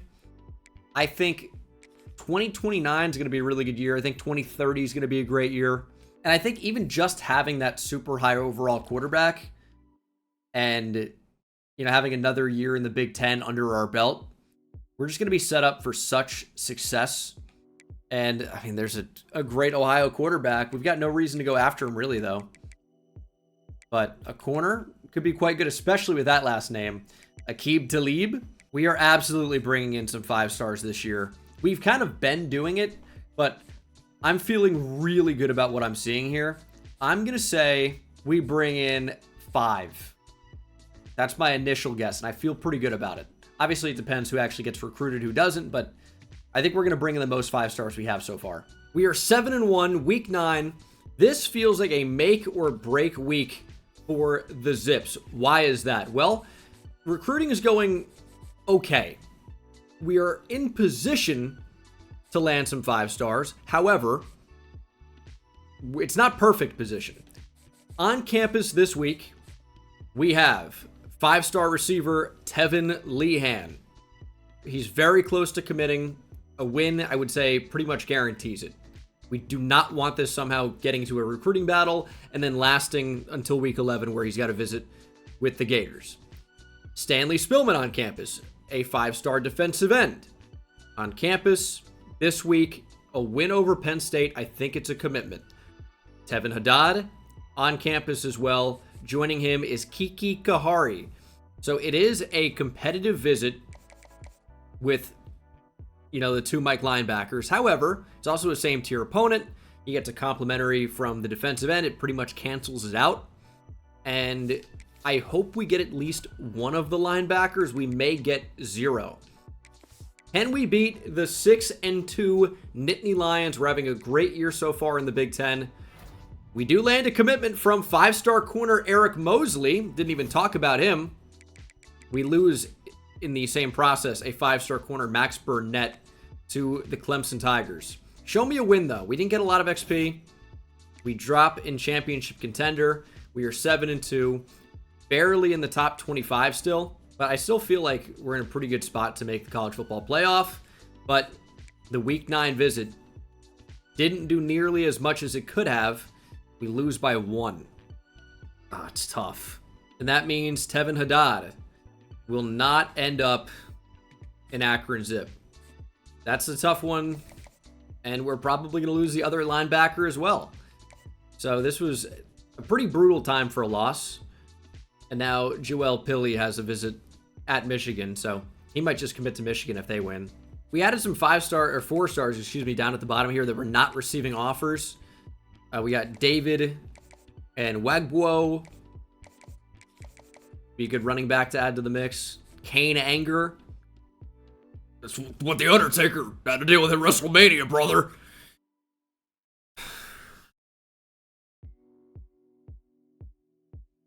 I didn't like that any more than you did. Fortunately, we finished just shy of playing in the Big Ten championship game. Michigan State with a heck of a year.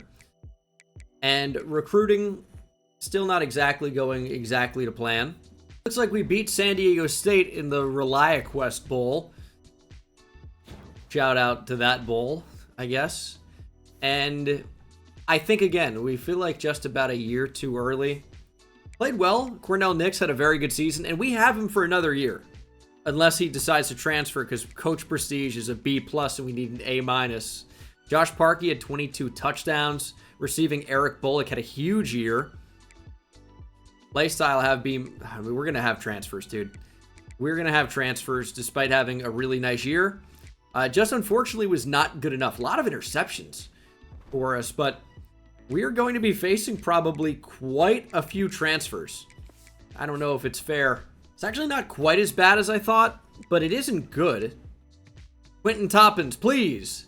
Okay, our top offensive lineman comes back. Eric Bullock has not been persuaded. We lose our top receiver, and he's only a sophomore. John Maldonado has decided to stay. Sean Nicholson at corner. Taylor Rambo is gone, so we're losing a couple of top receivers. 5-star corner Ladarius Bridges is back. Russ Trainer and George Kaloa-Matungi is also back. But we lost, I mean, a pretty good player. I feel like receiver is probably the most replaceable position I'm noticing so far in CFP 26. There are just a lot of receivers. And that's kind of the case in real life as well. So I think we're going to be okay there. We just, as always, need to hit the portal really, really hard and finish with a top class, because Sean Spillman, he will be for sure an Akron Zip. Maybe not for sure, but I feel pretty strongly about that one. You know, we can take pretty much everybody else off the board here because we just finished second a lot. And those were some of the 50-50s I was talking about. I predicted that we would get 5 stars. Obviously, that didn't happen. I think we're going to finish with, like, best case scenario 4. And it's just we lost the 50-50s, and sometimes that's how it goes. Well, look who's in the portal. But Richard Favre wants to come all the way back to Akron, huh? Well, you know, maybe our roster's full. Ever consider that? Finally, Stanley Spillman has made a decision. He's going to Akron.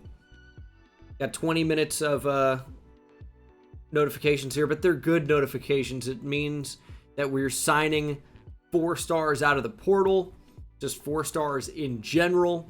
This may end up being the best class ever, which you'd hope that it would be. I say ever within the scope of the Akron rebuild. Richard Favre, again, by the way, chose not to go to Akron.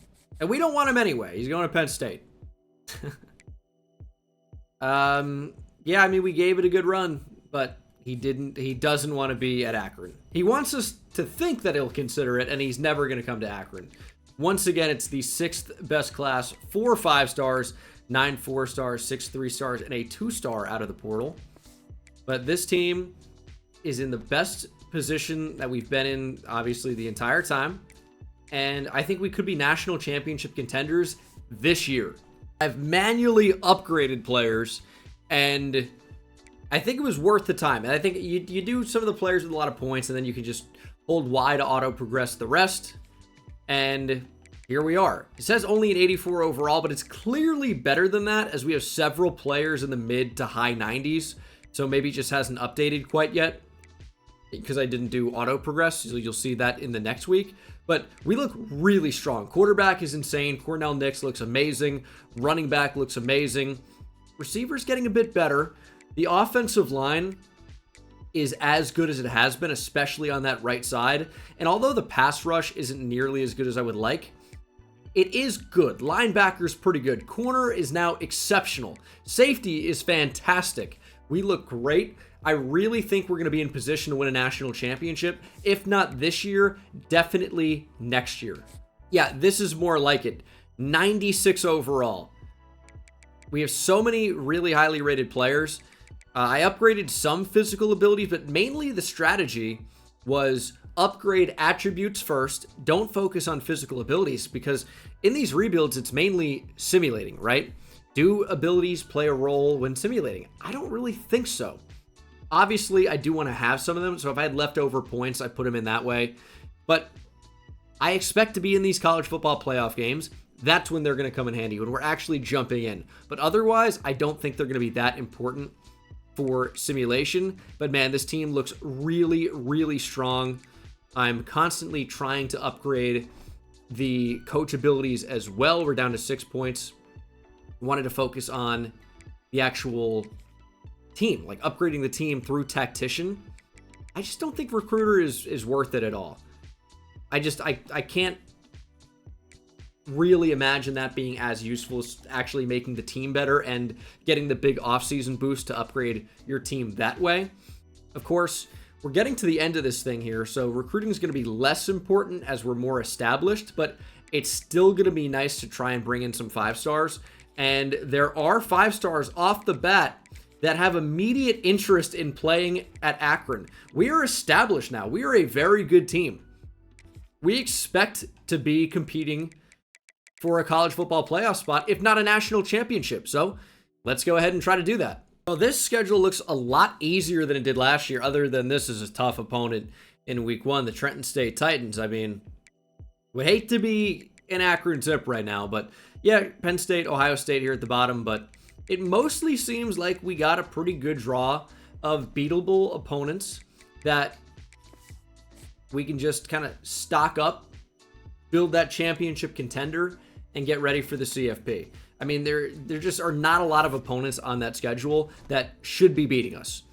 Maybe Ohio State, Penn State, Michigan State even, I guess, is good, but we seem pretty okay. And Tyreek Noyle is an interesting case of someone that only has 3 schools that are interested. There's something about Massachusetts players where they just don't get heavily recruited, and that's fine by me. I'll take my shot. We are 9-0, top 5 in the country. Penn State only 4-4 right now. That just goes to show you a lot can change in a year.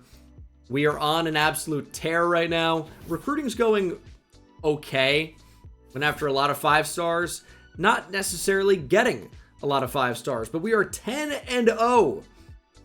Basically a lock to play in the Big Ten Championship. And as you can see, top classes here. Yeah, it's just like, it's tough to be big boy recruiting when you're Akron. We do have 3 5-stars, but the problem is we only have 3 commits total right now. This is going to be the real test, though. If we can beat Ohio State, I think we are absolutely locked into the Big Ten Championship. If not, yeah, maybe it's still up in the air as we land a 5-star running back, Tobias Wiley from Indianapolis, Indiana. And our record is 11-0. We are a lock to play in the Big Ten Championship. We are looking pretty good to win a national championship. Things are going fantastic right now. We've unlocked Scheme Guru. Not that we really have a ton of points to work with. I mean, 36 seems like a lot, but they go pretty quickly. Because if you go into Tactician here, as you can see, I mean, to unlock the upgraded version Scheme Guru, it's 15. And then, do I really want the things that are in Scheme Guru for simulation? Not really. Let me boost up the O-line. And I think boosting the receivers a little bit could be good, but we're already out of points. And indeed, we are playing the Big Ten Championship. Number 4 Akron against number 7 Michigan. I feel like a 5-star just opened up. I think he was committed elsewhere and is now no longer. Did I see it correctly? Maybe I didn't. I thought it was a tackle. Was it someone that decommitted from me? Maybe. No, he had to have been committed somewhere else. We kept him on the board, and now we just put points on and it's over. I also feel like there are some players that could still consider us. Like, is TCU really that good? I think they have simulated well, but I think there are a number of different instances where, you know, these schools are probably not having amazing seasons, don't have tremendous championship contender grades. Obviously, they're doing well this year. They're 11-1. But there are other schools where, you know, we still might be in play, even if they're committed elsewhere. We just saw it happen with a 5-star tackle who decommitted and now is is surely going to commit to us, surely it can happen with some other players too. And there it is. Alex Kindred from Milford, Ohio is staying home, and he'll join us here at Akron. You'll love to see it, keeping him within the state of Ohio.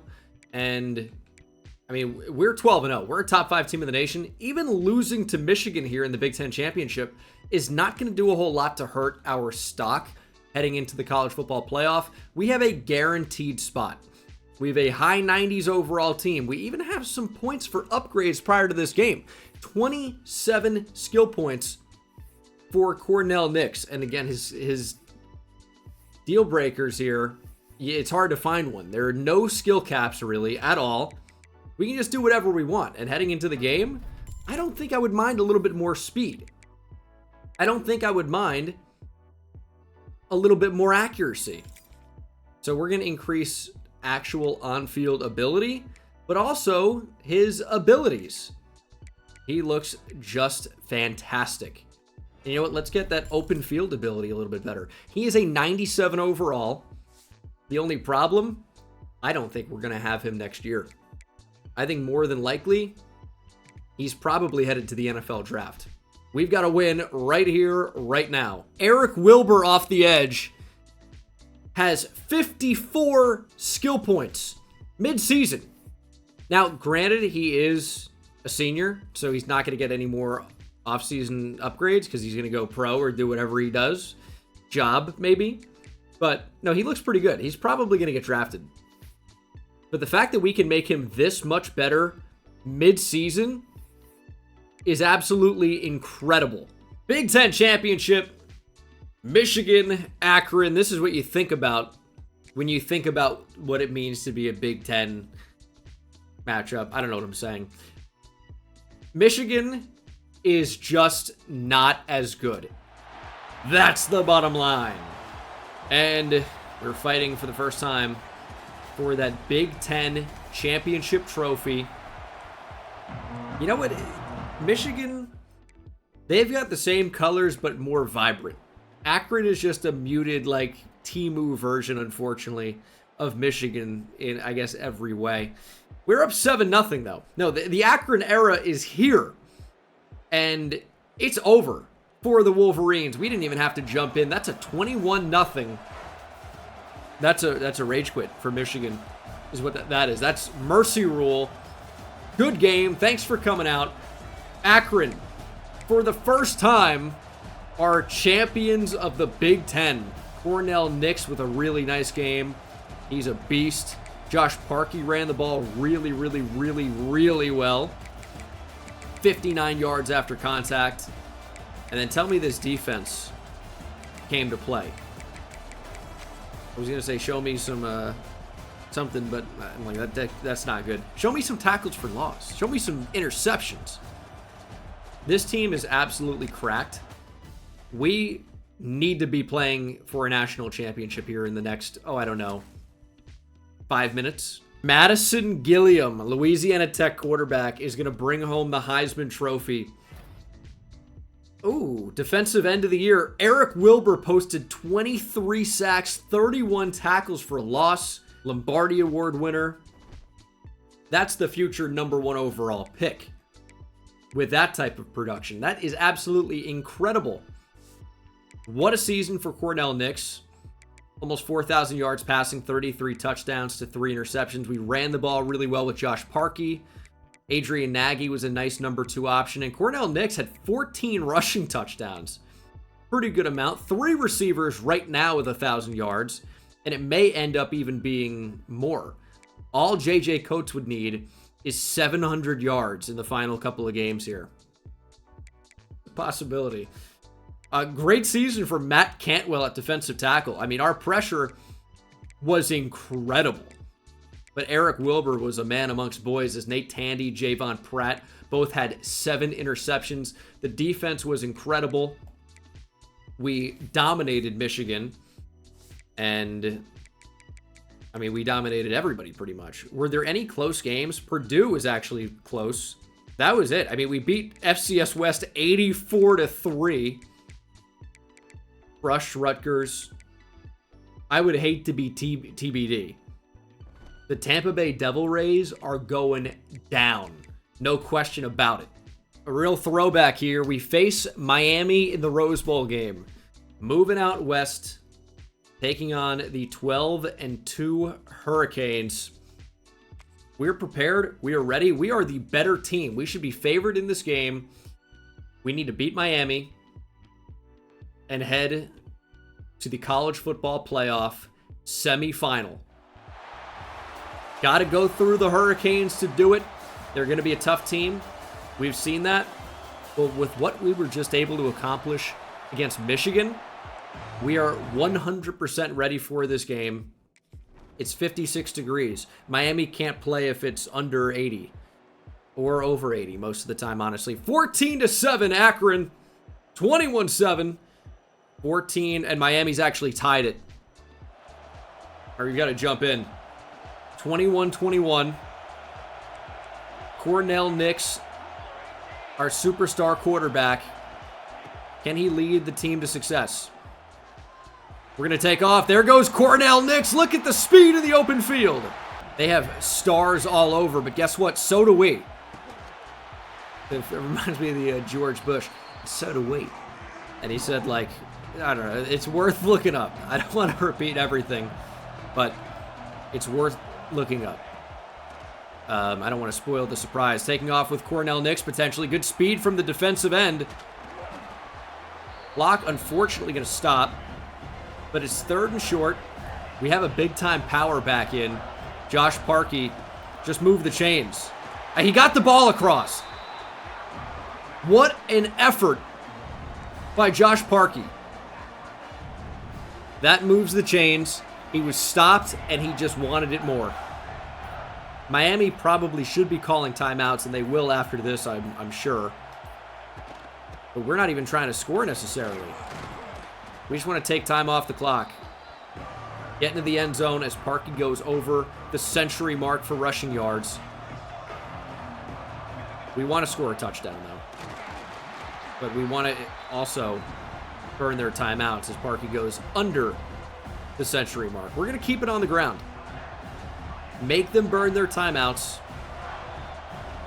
But we want to score a touchdown. That's the tough part. We're just going to trust them. Parkey, back up the middle, touchdown Josh Parkey. We take the lead here late at the Rose Bowl in Pasadena. And if you missed my video where I talked to some college football stars of past and present, check out that video. It's one of the most recent ones uploaded on this channel. EA flew me to the Rose Bowl, and I talked to and interviewed some of the best players all time and currently as we win the Rose Bowl. It was really, really cool. And one of my favorite videos ever. I thought it was really funny. Hopefully you guys do as well. And we win the Rose Bowl. 28-21. I wish the weather was as nice as it is here compared to how it was when I went, because it wasn't nearly as nice. It was rainy. Don't really associate Pasadena, California with rain, as Knicks had one incompletion, and it was really just leaning on Josh Parkey. He had 3 touchdowns en route to a victory. Michigan wants it again in the Peach Bowl. They should have ducked out already. You don't want this again. I can absolutely guarantee you it's not going to go well. Michigan's made it to the college football playoff semifinal. If they were to beat us, they'd play the winner of Clemson and Georgia, a big Southeast battle about to take place. Not Southeastern Conference, but just in general, geographically. Ooh, should I rip a GeoGuess around? Nah, that'll be a different video at some point. Michigan trying to run it back, but this time with a very different result. They're actually up 6-0 already, but we take the lead as we approach halftime, 7-6. Not a really high-scoring game, as Michigan does have the lead here late, and they also have the football. Missed 58-yard field goal, put them in this position, and they are driving. Our defense does not appear capable of getting a stop right now. They've got stars all over the place. I get it. It's a challenge. This team is good, even though we smashed them last time. Obviously, no guarantee we were going to come out and do it again. But they're in shoe clock mode. They're probably not even going to snap the ball here. They might, actually. They might. There's enough time where maybe they would consider it. But no, they don't. We need to stop. If we can hold them to 3, touchdown wins the game for us. That's what we're playing for.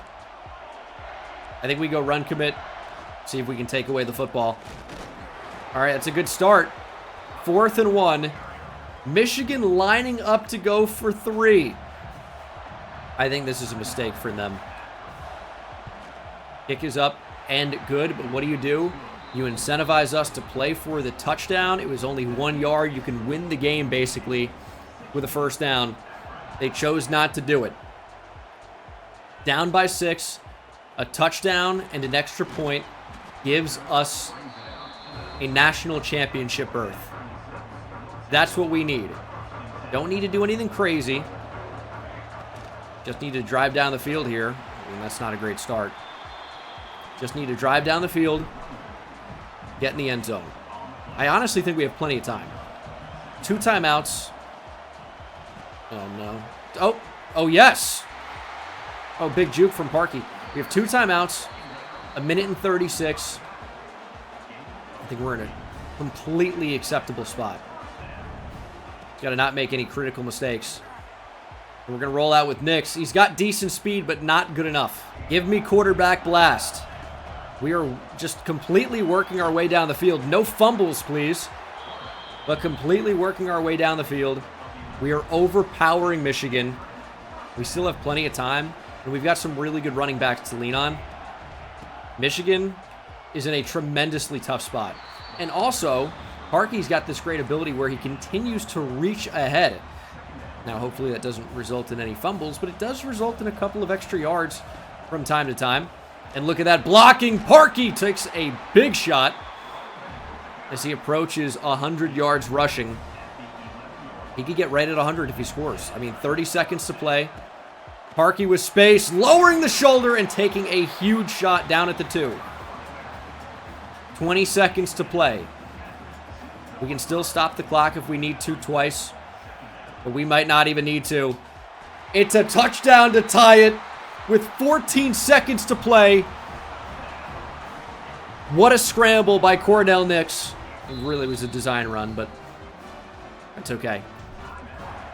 Extra point to win it.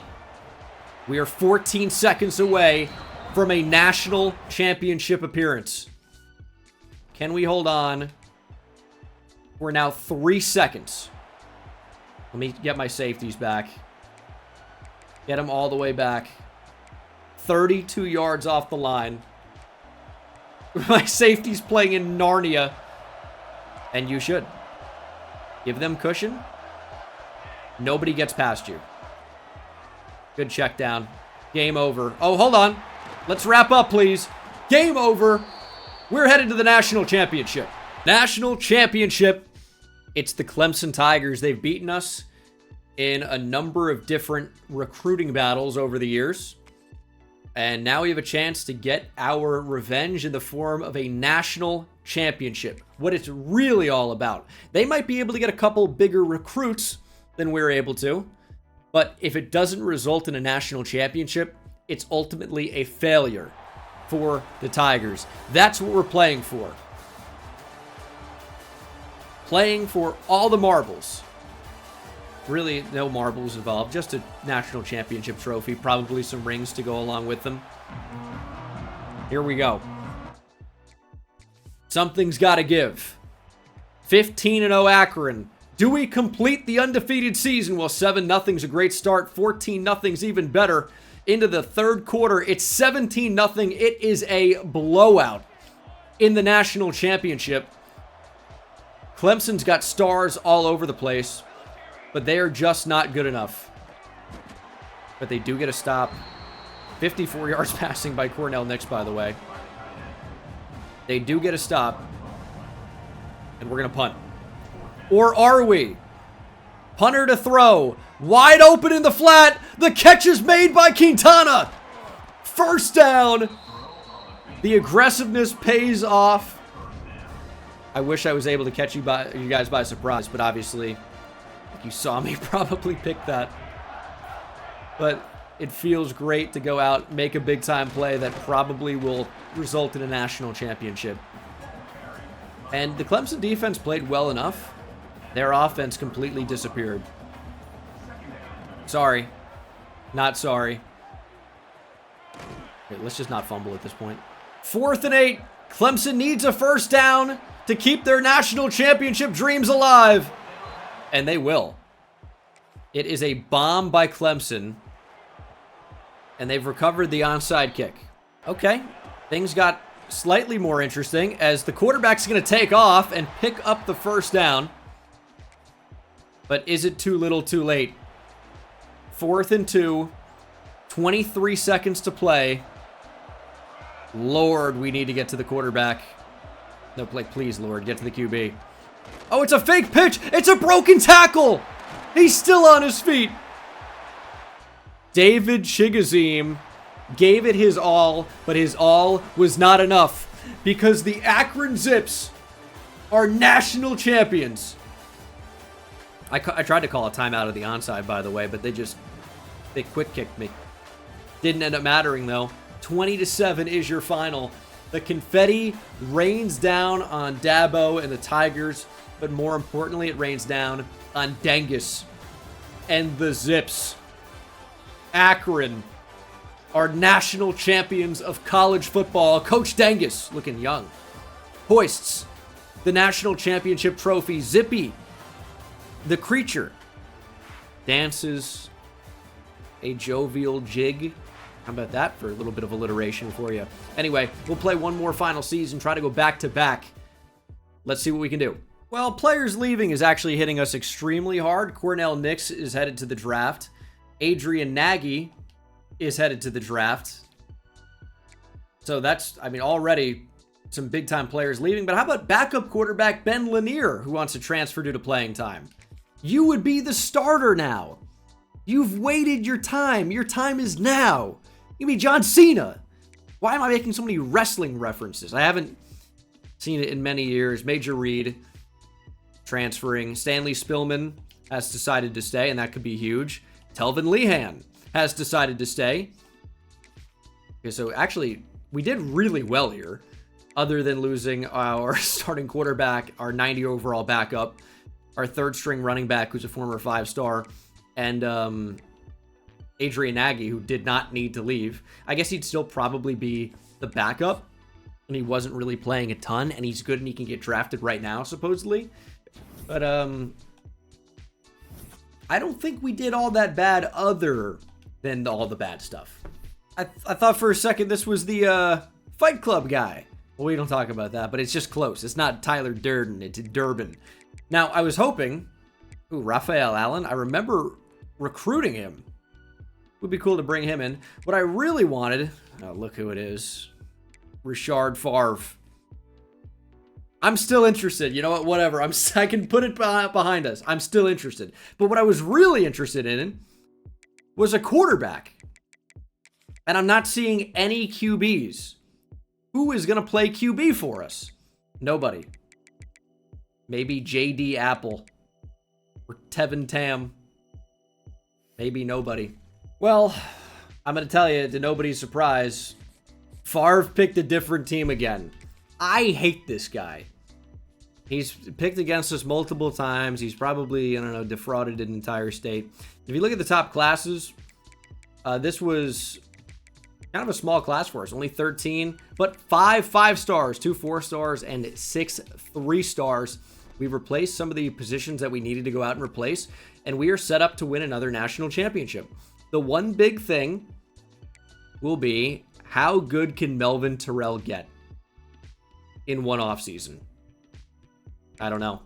We had so many players that transferred out or graduated. What's going to get us more than anything is the amount of guys that graduated. So many guys graduated or got drafted. I mean, this team is going to be so significantly worse and lacking depth. We actually may be in a little bit of trouble. Maybe. Checking out our quarterback, yeah, we might be in trouble. We might be in trouble. It is likely over for us. This QB stinks. I wish there was a nicer way to put that. He is bad at football, I think, is the official classification. He's an 83. Like, he's not Nah, he's not great. JT's balling. Jesus the Lord is a 93 overall. Star dev. Maxed out pass rushing ability. He can kind of do everything. And I'm going to let the CPU upgrade the rest here. And you're going to see just what this team looks like. Maybe not as good as last year, but so much more depth. Quarterback's in a bit of a tough spot. I'm not sure that we're going to win a national championship this year, but I still think we're going to be in contention. Unfortunately, the team for what will end up being the final season in 2032 is not as good as I want it to be, and it really just comes down to the quarterback position. Running back's not great either because Parkey ended up going to the NFL draft or graduating. He's gone. Receiver's way better this year. Maybe it would have been wise to move Jeff Bainvalu to running back. But I'd like Tobias Wiley. So I'm not sure that we necessarily have to do that. DB's pretty good for the most part. Corner is awesome. And the linebackers mostly look pretty good. I mean, JT Lord is a beast. And the pass rush looks improved. I mean, Stanley Spillman as a redshirt freshman is a 95 overall. Pure power, beast. And we'll see if this team has what it takes to go back-to-back and repeat as national champions. Well, a Mississippi State wide receiver won the Heisman with a lot of catches and touchdowns. 1,600 yards is a lot, but, you know, could be more. Derek Brewer put up 22 sacks. And I say more, it could be more for the amount of catches. The yards per catch is not anything crazy. But we have made it to the Cheez-It Citrus Bowl, and I think that's where our journey will come to an end. We go 9-3. It just wasn't to be with this team, but we did win a national championship. We lost our quarterback. It's tough to repeat when that happens, even though we did finally bring Raphael Allen to campus. Quarterback was just a problem. We didn't recruit it well enough after, you know, our guy. I think we thought he'd be here forever, and when he left, it devastated the team. But that's going to do it for this rebuild of Akron, the worst overall team in the entire game. Thank you so much for watching. Hope you enjoyed. Hit that subscribe button if you're awake right now, and I'll see you in the next one. Take it easy.